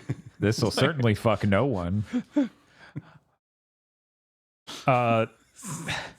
Longtime From Software composer Yuka Kitamura is leaving the studio and they're going freelance, which kind of makes sense. A lot of Japanese composers seem to be going freelance these days, and Which just is get really hired out. interesting that it took this long to start happening, but it's so strong now because it feels like that should have happened closer to when Namco stopped having a demand for the best sound team in human history. I feel like it's been going on for a while though, so like over the last 10 years or so. At least. Oh yeah, yeah, yeah. I wonder why it didn't happen even earlier. yeah. Frankly, But she worked on Dark Souls 2, 3, Sekiro, Bloodborne, and Elden Ring. now this is where I could be some weird asshole and be like, Kota Hoshino kicked her ass to the curb because he's such a Chad. He's like, no, we all make techno from now on. It would be really funny. It's like, yeah, we don't need to you anymore because you do orchestrated stuff, and we're doing Armored Core for the next decade. Yeah. Oh god, that'd be so good. Can you imagine if there's like Elden Ring 2? No, we're gonna take a break from that for like a decade. Here's like 4 Armored Core games. Oh, I would love that. I would love this weird reversal with Dark Souls fans. It's like relationship therapy. You get to And see then every my side game for the starts next 10 becoming years. Armored Core somehow. Yeah! It's the decade of Dan, baby. Dude, no, Armored Core is the best game to do that with because you just get 10 studios like kind of missing the point, but still making weird, yeah. super complicated mech build and fight games. Like, yes, please. Right. Yes, Some do that. fucking studio out there's like, I thought it was about the characters. And they accidentally made like a romance game. I seem to have made Dragon Seed, but with robots. Yes.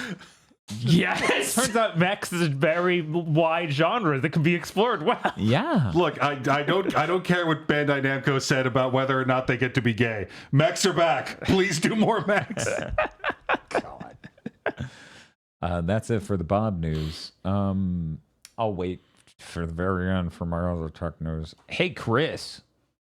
I'm really glad you're going to talk about this first bullet here because I didn't look into it at all. I figured you would get me up to speed.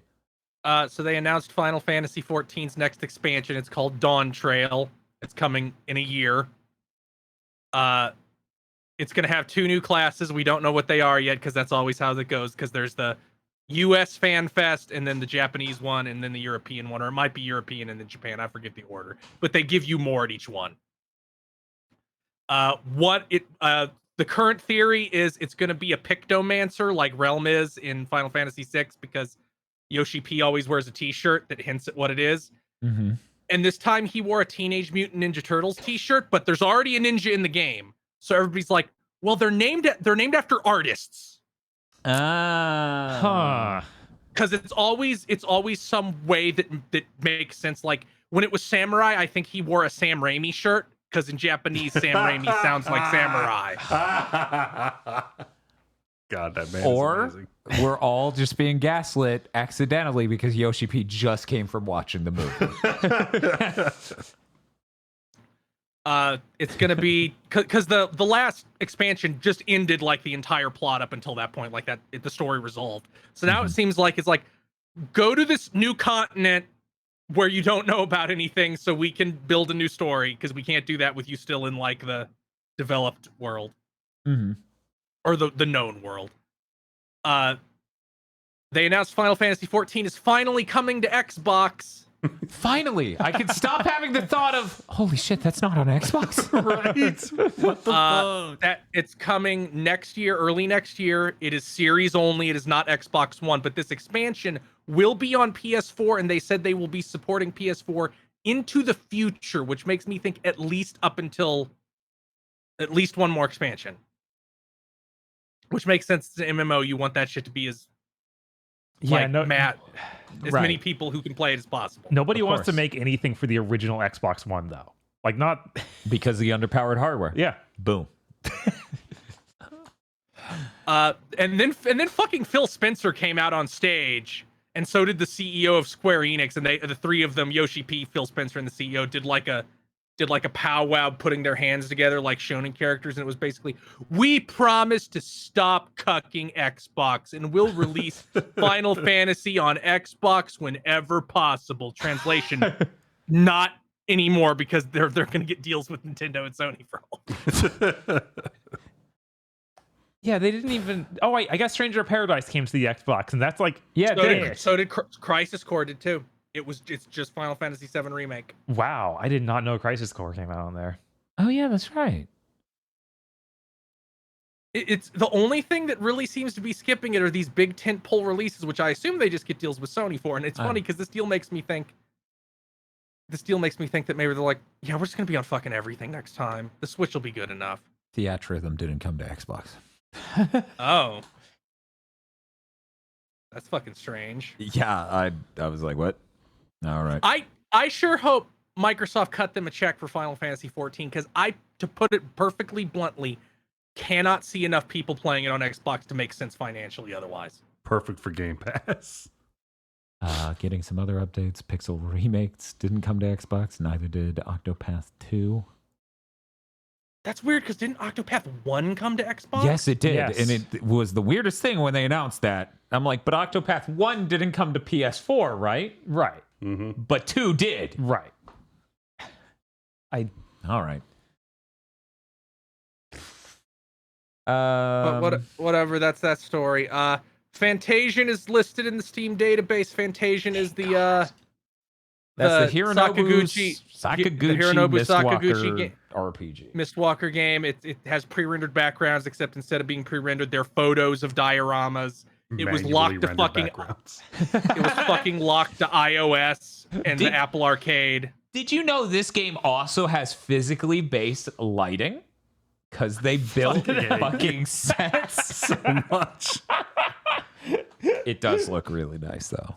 Yeah. Hopefully the console or Steam version, the only confirmed version, has higher res pictures because it looks so good. Yeah, that was the biggest disappointment I was playing it, is those pictures are not that high res. And if this could, come out before the end of this year and make me not a liar, that would be really great. Because I said some shit about Let's Playing that. Yeah, we said we'd play it this year. I think that was the New Year's resolution. Please. People break New Year's resolutions all the time, though. Yeah, but you don't expect that for the guy who, lost 30 pounds and got fit? You don't expect that that's the guy who's breaking... I didn't play video games. I broke my New Year's resolution. Oh, man. It's just like Luigi's Mansion 2. And now we're like, wait, they announced what? Oh, yeah, we're not playing the 3DS version. We're never doing that. That's true. We're just throwing the park break, the emergency break on this. God, I want to see every other game from Sakaguchi in Mistwalker come to modern stuff like Steam. Please. Yeah. Please. Give them freedom. Yeah. Doesn't a lot of that doesn't Xbox have a lot of publishing rights for that shit? I mean, not the last story. Yeah, not the last story. Oh, not the last story, but they do for Lost Odyssey. They do. Which I need to replay now because I do own it on Xbox and it is backwards compatible. And I'm like, is this better than Final Fantasy 13? Probably. I remember liking it a lot when it first came out. I'm like, this is the only 7th gen JRPG that feels like an old one. I mean, that was the meme at the time, was putting the Lost Odyssey box art with the Final Fantasy 13 logo. Yes, Wario64 does that every time the game goes on sale. That's what he posts. Yes. I was gonna say, chat's bringing it up. Blue Dragon, right? That's also it's also him. Yeah, we need. God, Blue we need Dragon support. sucks so bad. Shut up! Blue I'm still gonna Dragon play it. I'm an fucking idiot. sucks. It can't suck as much as Dragon Quest VII. That's impossible. Sound off in the comments if you played either or both of those games. I beat Blue Dragon. That game's like dripless Dragon Quest. You know what you didn't beat and never will? Dragon Quest VII. Because you have a gag reflex. No, you won't. No, you won't. I'm going to come in here randomly one week and just be like, I've been playing this game secretly for 8 months. I am now immune to all forms of poison because my body can keep down Dragon Quest VII. Micro-dosing fucking Dragon Quest VII. Chris is like, Dragon Quest VII is right. What if the opening of a game was 40 hours? I just show up and I look like a Resident Evil boss. And then I'm like, how about you eat this? And I shove the PS5 Pro into Chris's mouth and fire it. But yeah. I played Dragon Quest VII on the 3DS. That's not the same game! You have to play the original PS1 one. That's the one that's poison. I'm Anyway. gonna slander PC Gamer now. Neat. No, So you're PC not. Gamer PC Gamer put out a review of Rift Apart because it came to PC of Ratchet and Clank Rift Apart, which included it's so rare when you see a game journalist just trot out it's not enough dollars per hour. That ratio's bad. This game's only 15 hours long. Why is it $60? By the way, I'm a senior editor at PC Gamer. The rot is in at the highest level of this publication. I was really happy when everyone on the internet came out to yell at him. Yeah. It was like the whole village came out and started beating him with sticks. And I'm like, good. I went over to the For You tab on Twitter the next day. And it was still like, people are continuing to beat him with sticks. Everyone you know is high-fiving each other over it. I'm like, Jesus. Literally everyone hates this guy. Normally game journalists are pretty fucking good at circling the wet. It just like I don't see it. Like it's professional courtesy to not criticize another person in this industry. But even them this time, they're like, "Nah, we're getting you with these sticks, bro. We're sending you to hell." Yeah. Yeah, it was dire. Motherfucker saying $60 is too much for this 10-hour immaculate super game. And I'm like, Rift Apart's the happiest I've been playing a PS5 game. Like my most vivid memory of that game is going through you guys streaming it when it launched. And at some point you stopped and went, man, Aggro must be really happy right now. And me thinking, oh, I know exactly what time it was when you were there. I was really happy right then. This game is amazing. Yeah, it's crazy. Yeah. Like the last thing I want is more 50, 60-hour games of bland mashed potatoes. Yeah, like 2 days earlier, you remember, I told you, I was like, man, you know what's great about this VR stuff is none of these games are trying to become my lifestyle. Yeah. They're great, fun, novel, like holistic experiences I get to have and move on. Yeah, like we talked about this a little bit when God of War Ragnarok was contemporary, was new. Where it's like, is this what we get if you make a normal linear game with the budget of these big ones? It's 40 hours long and has constant new shit in it. Can I have half of this as a normal game every once in a while, please? Yeah, and you charge 60 and it would be like fucking awesome. Everybody wins. You spent half as much money making it and it's only Like every few months the game developers, or I'm sorry, publisher executives come out and like this kind of game development, like people keep wanting more, it's unsustainable. And you can hear in the background the crowd outside shouting, "No, we don't. We are asking you to stop doing this." Yeah. Yeah, it's ridiculous that these, and I have heard from people in the industry that executives are fucking terrified. Like there's actual discussions at the higher levels of the companies like, we can't make graphics better anymore. What do we do? Yeah, I mean, we trained consumers for 20 years to only care about graphics and not give a shit about framing or art direction or any of this other shit. And now we're going to need that stuff to sell games.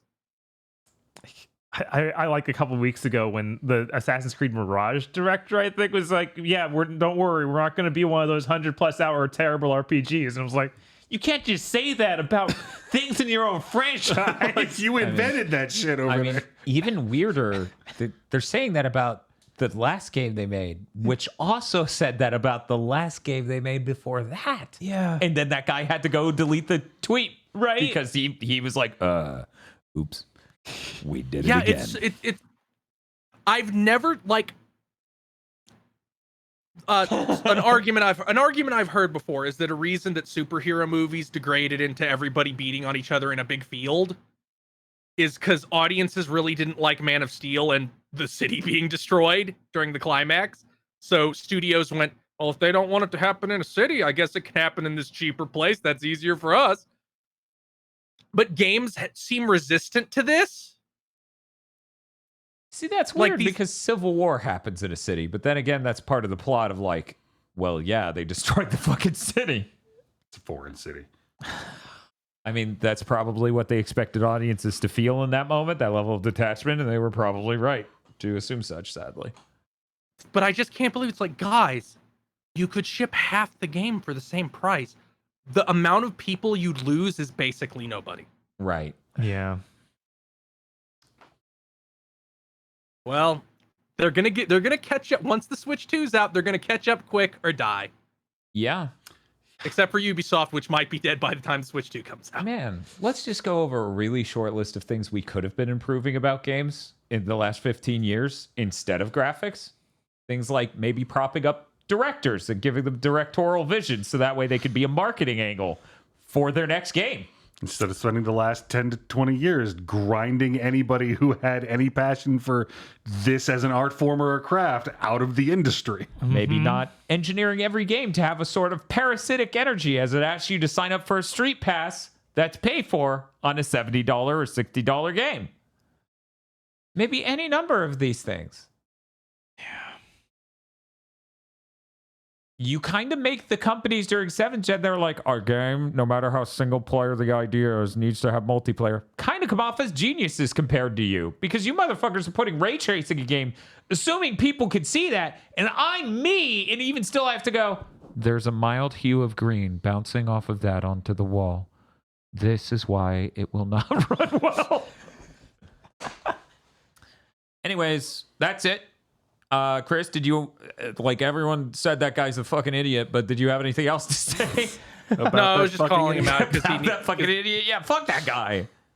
He deserved to be dunked on publicly. He does. The what a motherfucker's disaster. like he still has a job. Frankly, if you write an article that bad and you get that much negative attention, you should feel lucky you still have that job. There simply isn't a case where working at a grocery store, you could do something so bad with the food, every customer and coworker in the store comes up to you and goes, dude, what the fuck?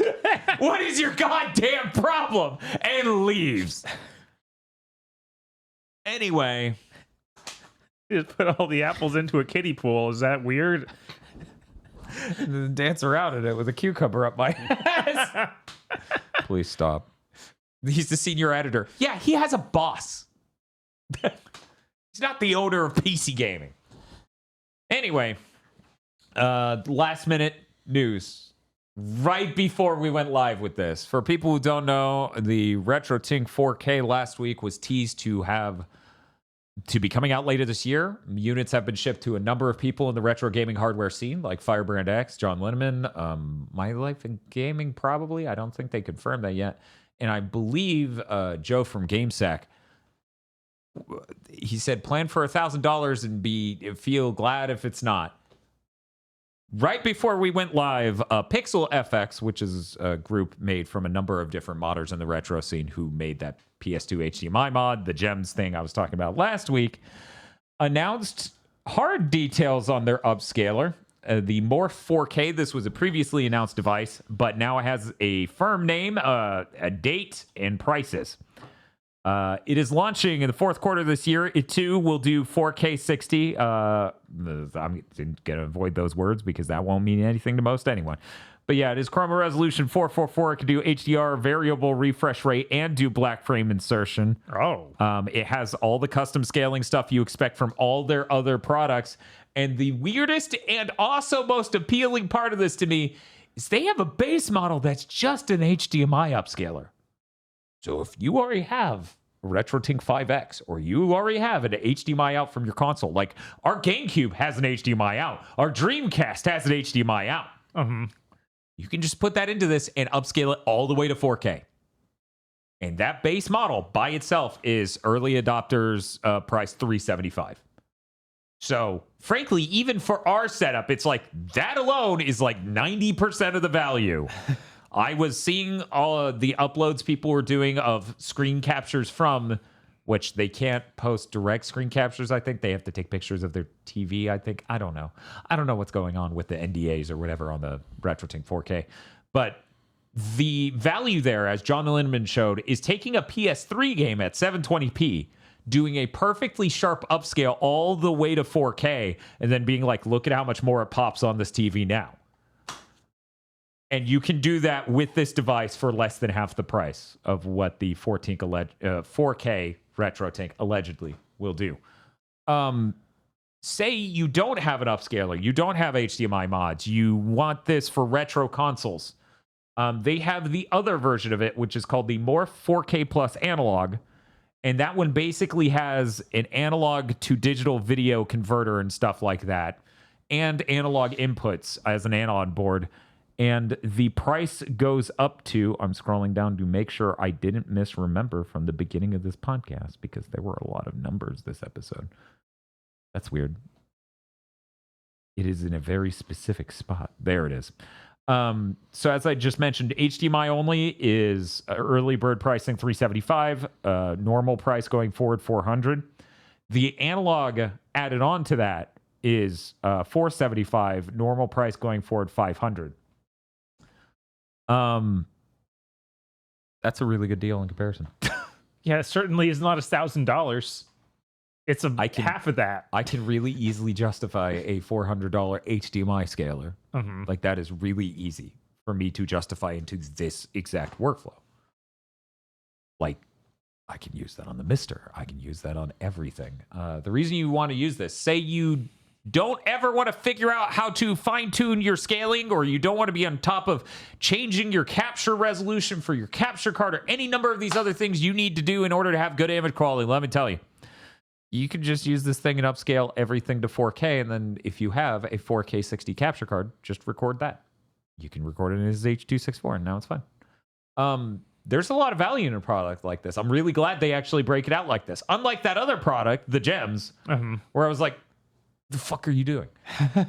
Yeah. I'm actually glad that this one has the 2 tiers, because a lot of people do already have pre-existing scalers, whether that's a 5X or an OSSC. Like, all of these things could be upscaled by this to 4K and other stuff. This is really exciting, and I think this is really good. The cheaper version lets you buy the analog board at a later date. I wonder how hard it would be to install. Hopefully it's not too bad. Right. They did say they are open sourcing the specifications for the I/O interface. I would think specifically for the analog board, so other people in the community could make it. They can make their own things you attach to this upscaler. This is good. This is all good. I like all this. It's just an edge connector. Yeah, but they need to protocols and stuff. That's great. This is really exciting news, and I like it a lot. And that's the news. Yeah, I'm gonna get one of these. I'm gonna go. The question is, do I get the analog one and just not need to mess with that Right. ever again? That seems like That seems like the approach. Yeah, that seems like a good idea. Yeah. They could even resell the other thing. True, the price hasn't gone down on it Right. at any point, or probably will anytime soon. Who knows? But it looks pretty good. Keep in mind the different I/O will be dependent on like what analog board you get for it. There's one that will take everything, but it's that weird BNC thing I was talking about last week, where it's like, we chose BNC because it can accept all these different signals, and it's like, yeah, but also no console puts out BNC, so you are necessitating me buying adapters. But yeah, they've got SCART component, etc. They show a bunch of different pictures of what you could do. That looks good. And also that Nightmare machine they're talking about constructing, which is called the Infinity Switch. Is that the fucking name you people are running with for that? Where it's just a bunch of different inputs and it'll automatically switch which one it's doing and then forward that to this. They said there will be hard details on that in the fourth quarter and launching later. But hey, now that it's not, this product can stand on its own because it has an analog board. It's not really as necessary. Right. In theory, you can just buy the connectors you need. Yeah. Yeah. So anyway, looks good. Sounds really good. That's it. That's news. That's all of it. We did it. Woo. Hey, Bob. Hey, what's up? Mario and Luigi? Could you imagine? Madness. Yeah, I can't. It's too much. Well, I'm used to Mario being a mute and Luigi doing nothing.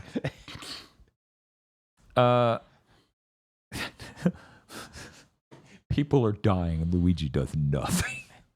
No, Luigi dances. And Luigi, I mean, in Mario Luigi, he will dance while people die because we're going to fuck up at some point, maybe.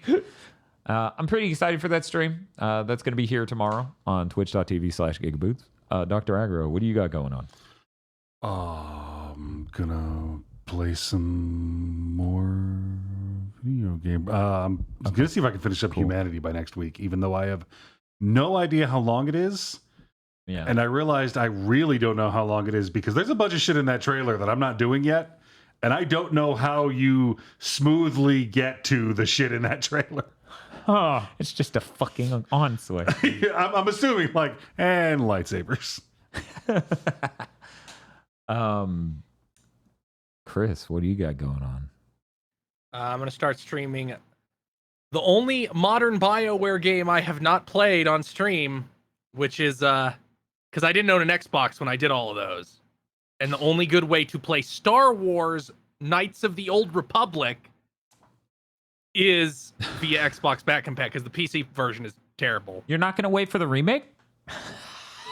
Considering one, we have no idea how long that'll be if it even ever comes out, and two, they said it's going to have action game combat, and that makes me want to peel my skin off because the name BioWare and action combat were next to each other. Mm-hmm. And I already played fucking Jade Empire. I know how that goes. So we'll be starting that because it's like, okay, let's tack it off the list. We're going to start a long-running 2 different game stream series, KOTOR and Dragon Quest VII. KOTOR's not that long. Oh, really? No, it's only like 25, 30, like all those others. Huh. Like all their other games. Oh, I'm sure. Please tune in to and then ask me why the entire screen is blurry, and I have to be like, because the power that makes you move faster makes the whole screen blurry when you move. That's how you know you're fast. Yeah. That's cool. Hopefully I can make that stream. I was pretty sad when I couldn't make War Cops. War Cops that do war. I've been live 25 hours on Twitch. It says here on How Long to Beat, the PlayStation version of Dragon Quest VII is only 109 hours. Good lord. Yeah. Maybe that game's secretly great. Maybe once you just eat through the intro, it becomes the greatest game ever made. The 3DS version is 35 hours shorter. That's the value of having 2 screens. Yeah. Oh. PC Gamer must love this game. So much value. Ooh, so full. Num, num, num. So if video games were food. That's it. See you all next week. Bye. Wait, that's the wrong one.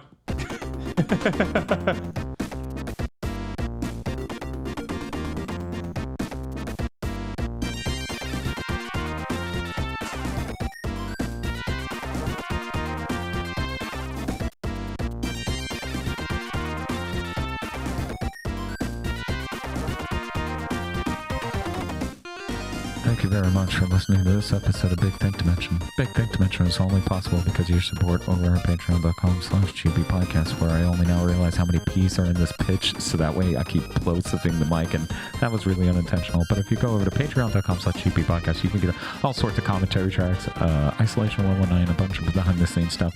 You should definitely go check it out. Oh, and KG Inafune is a hack.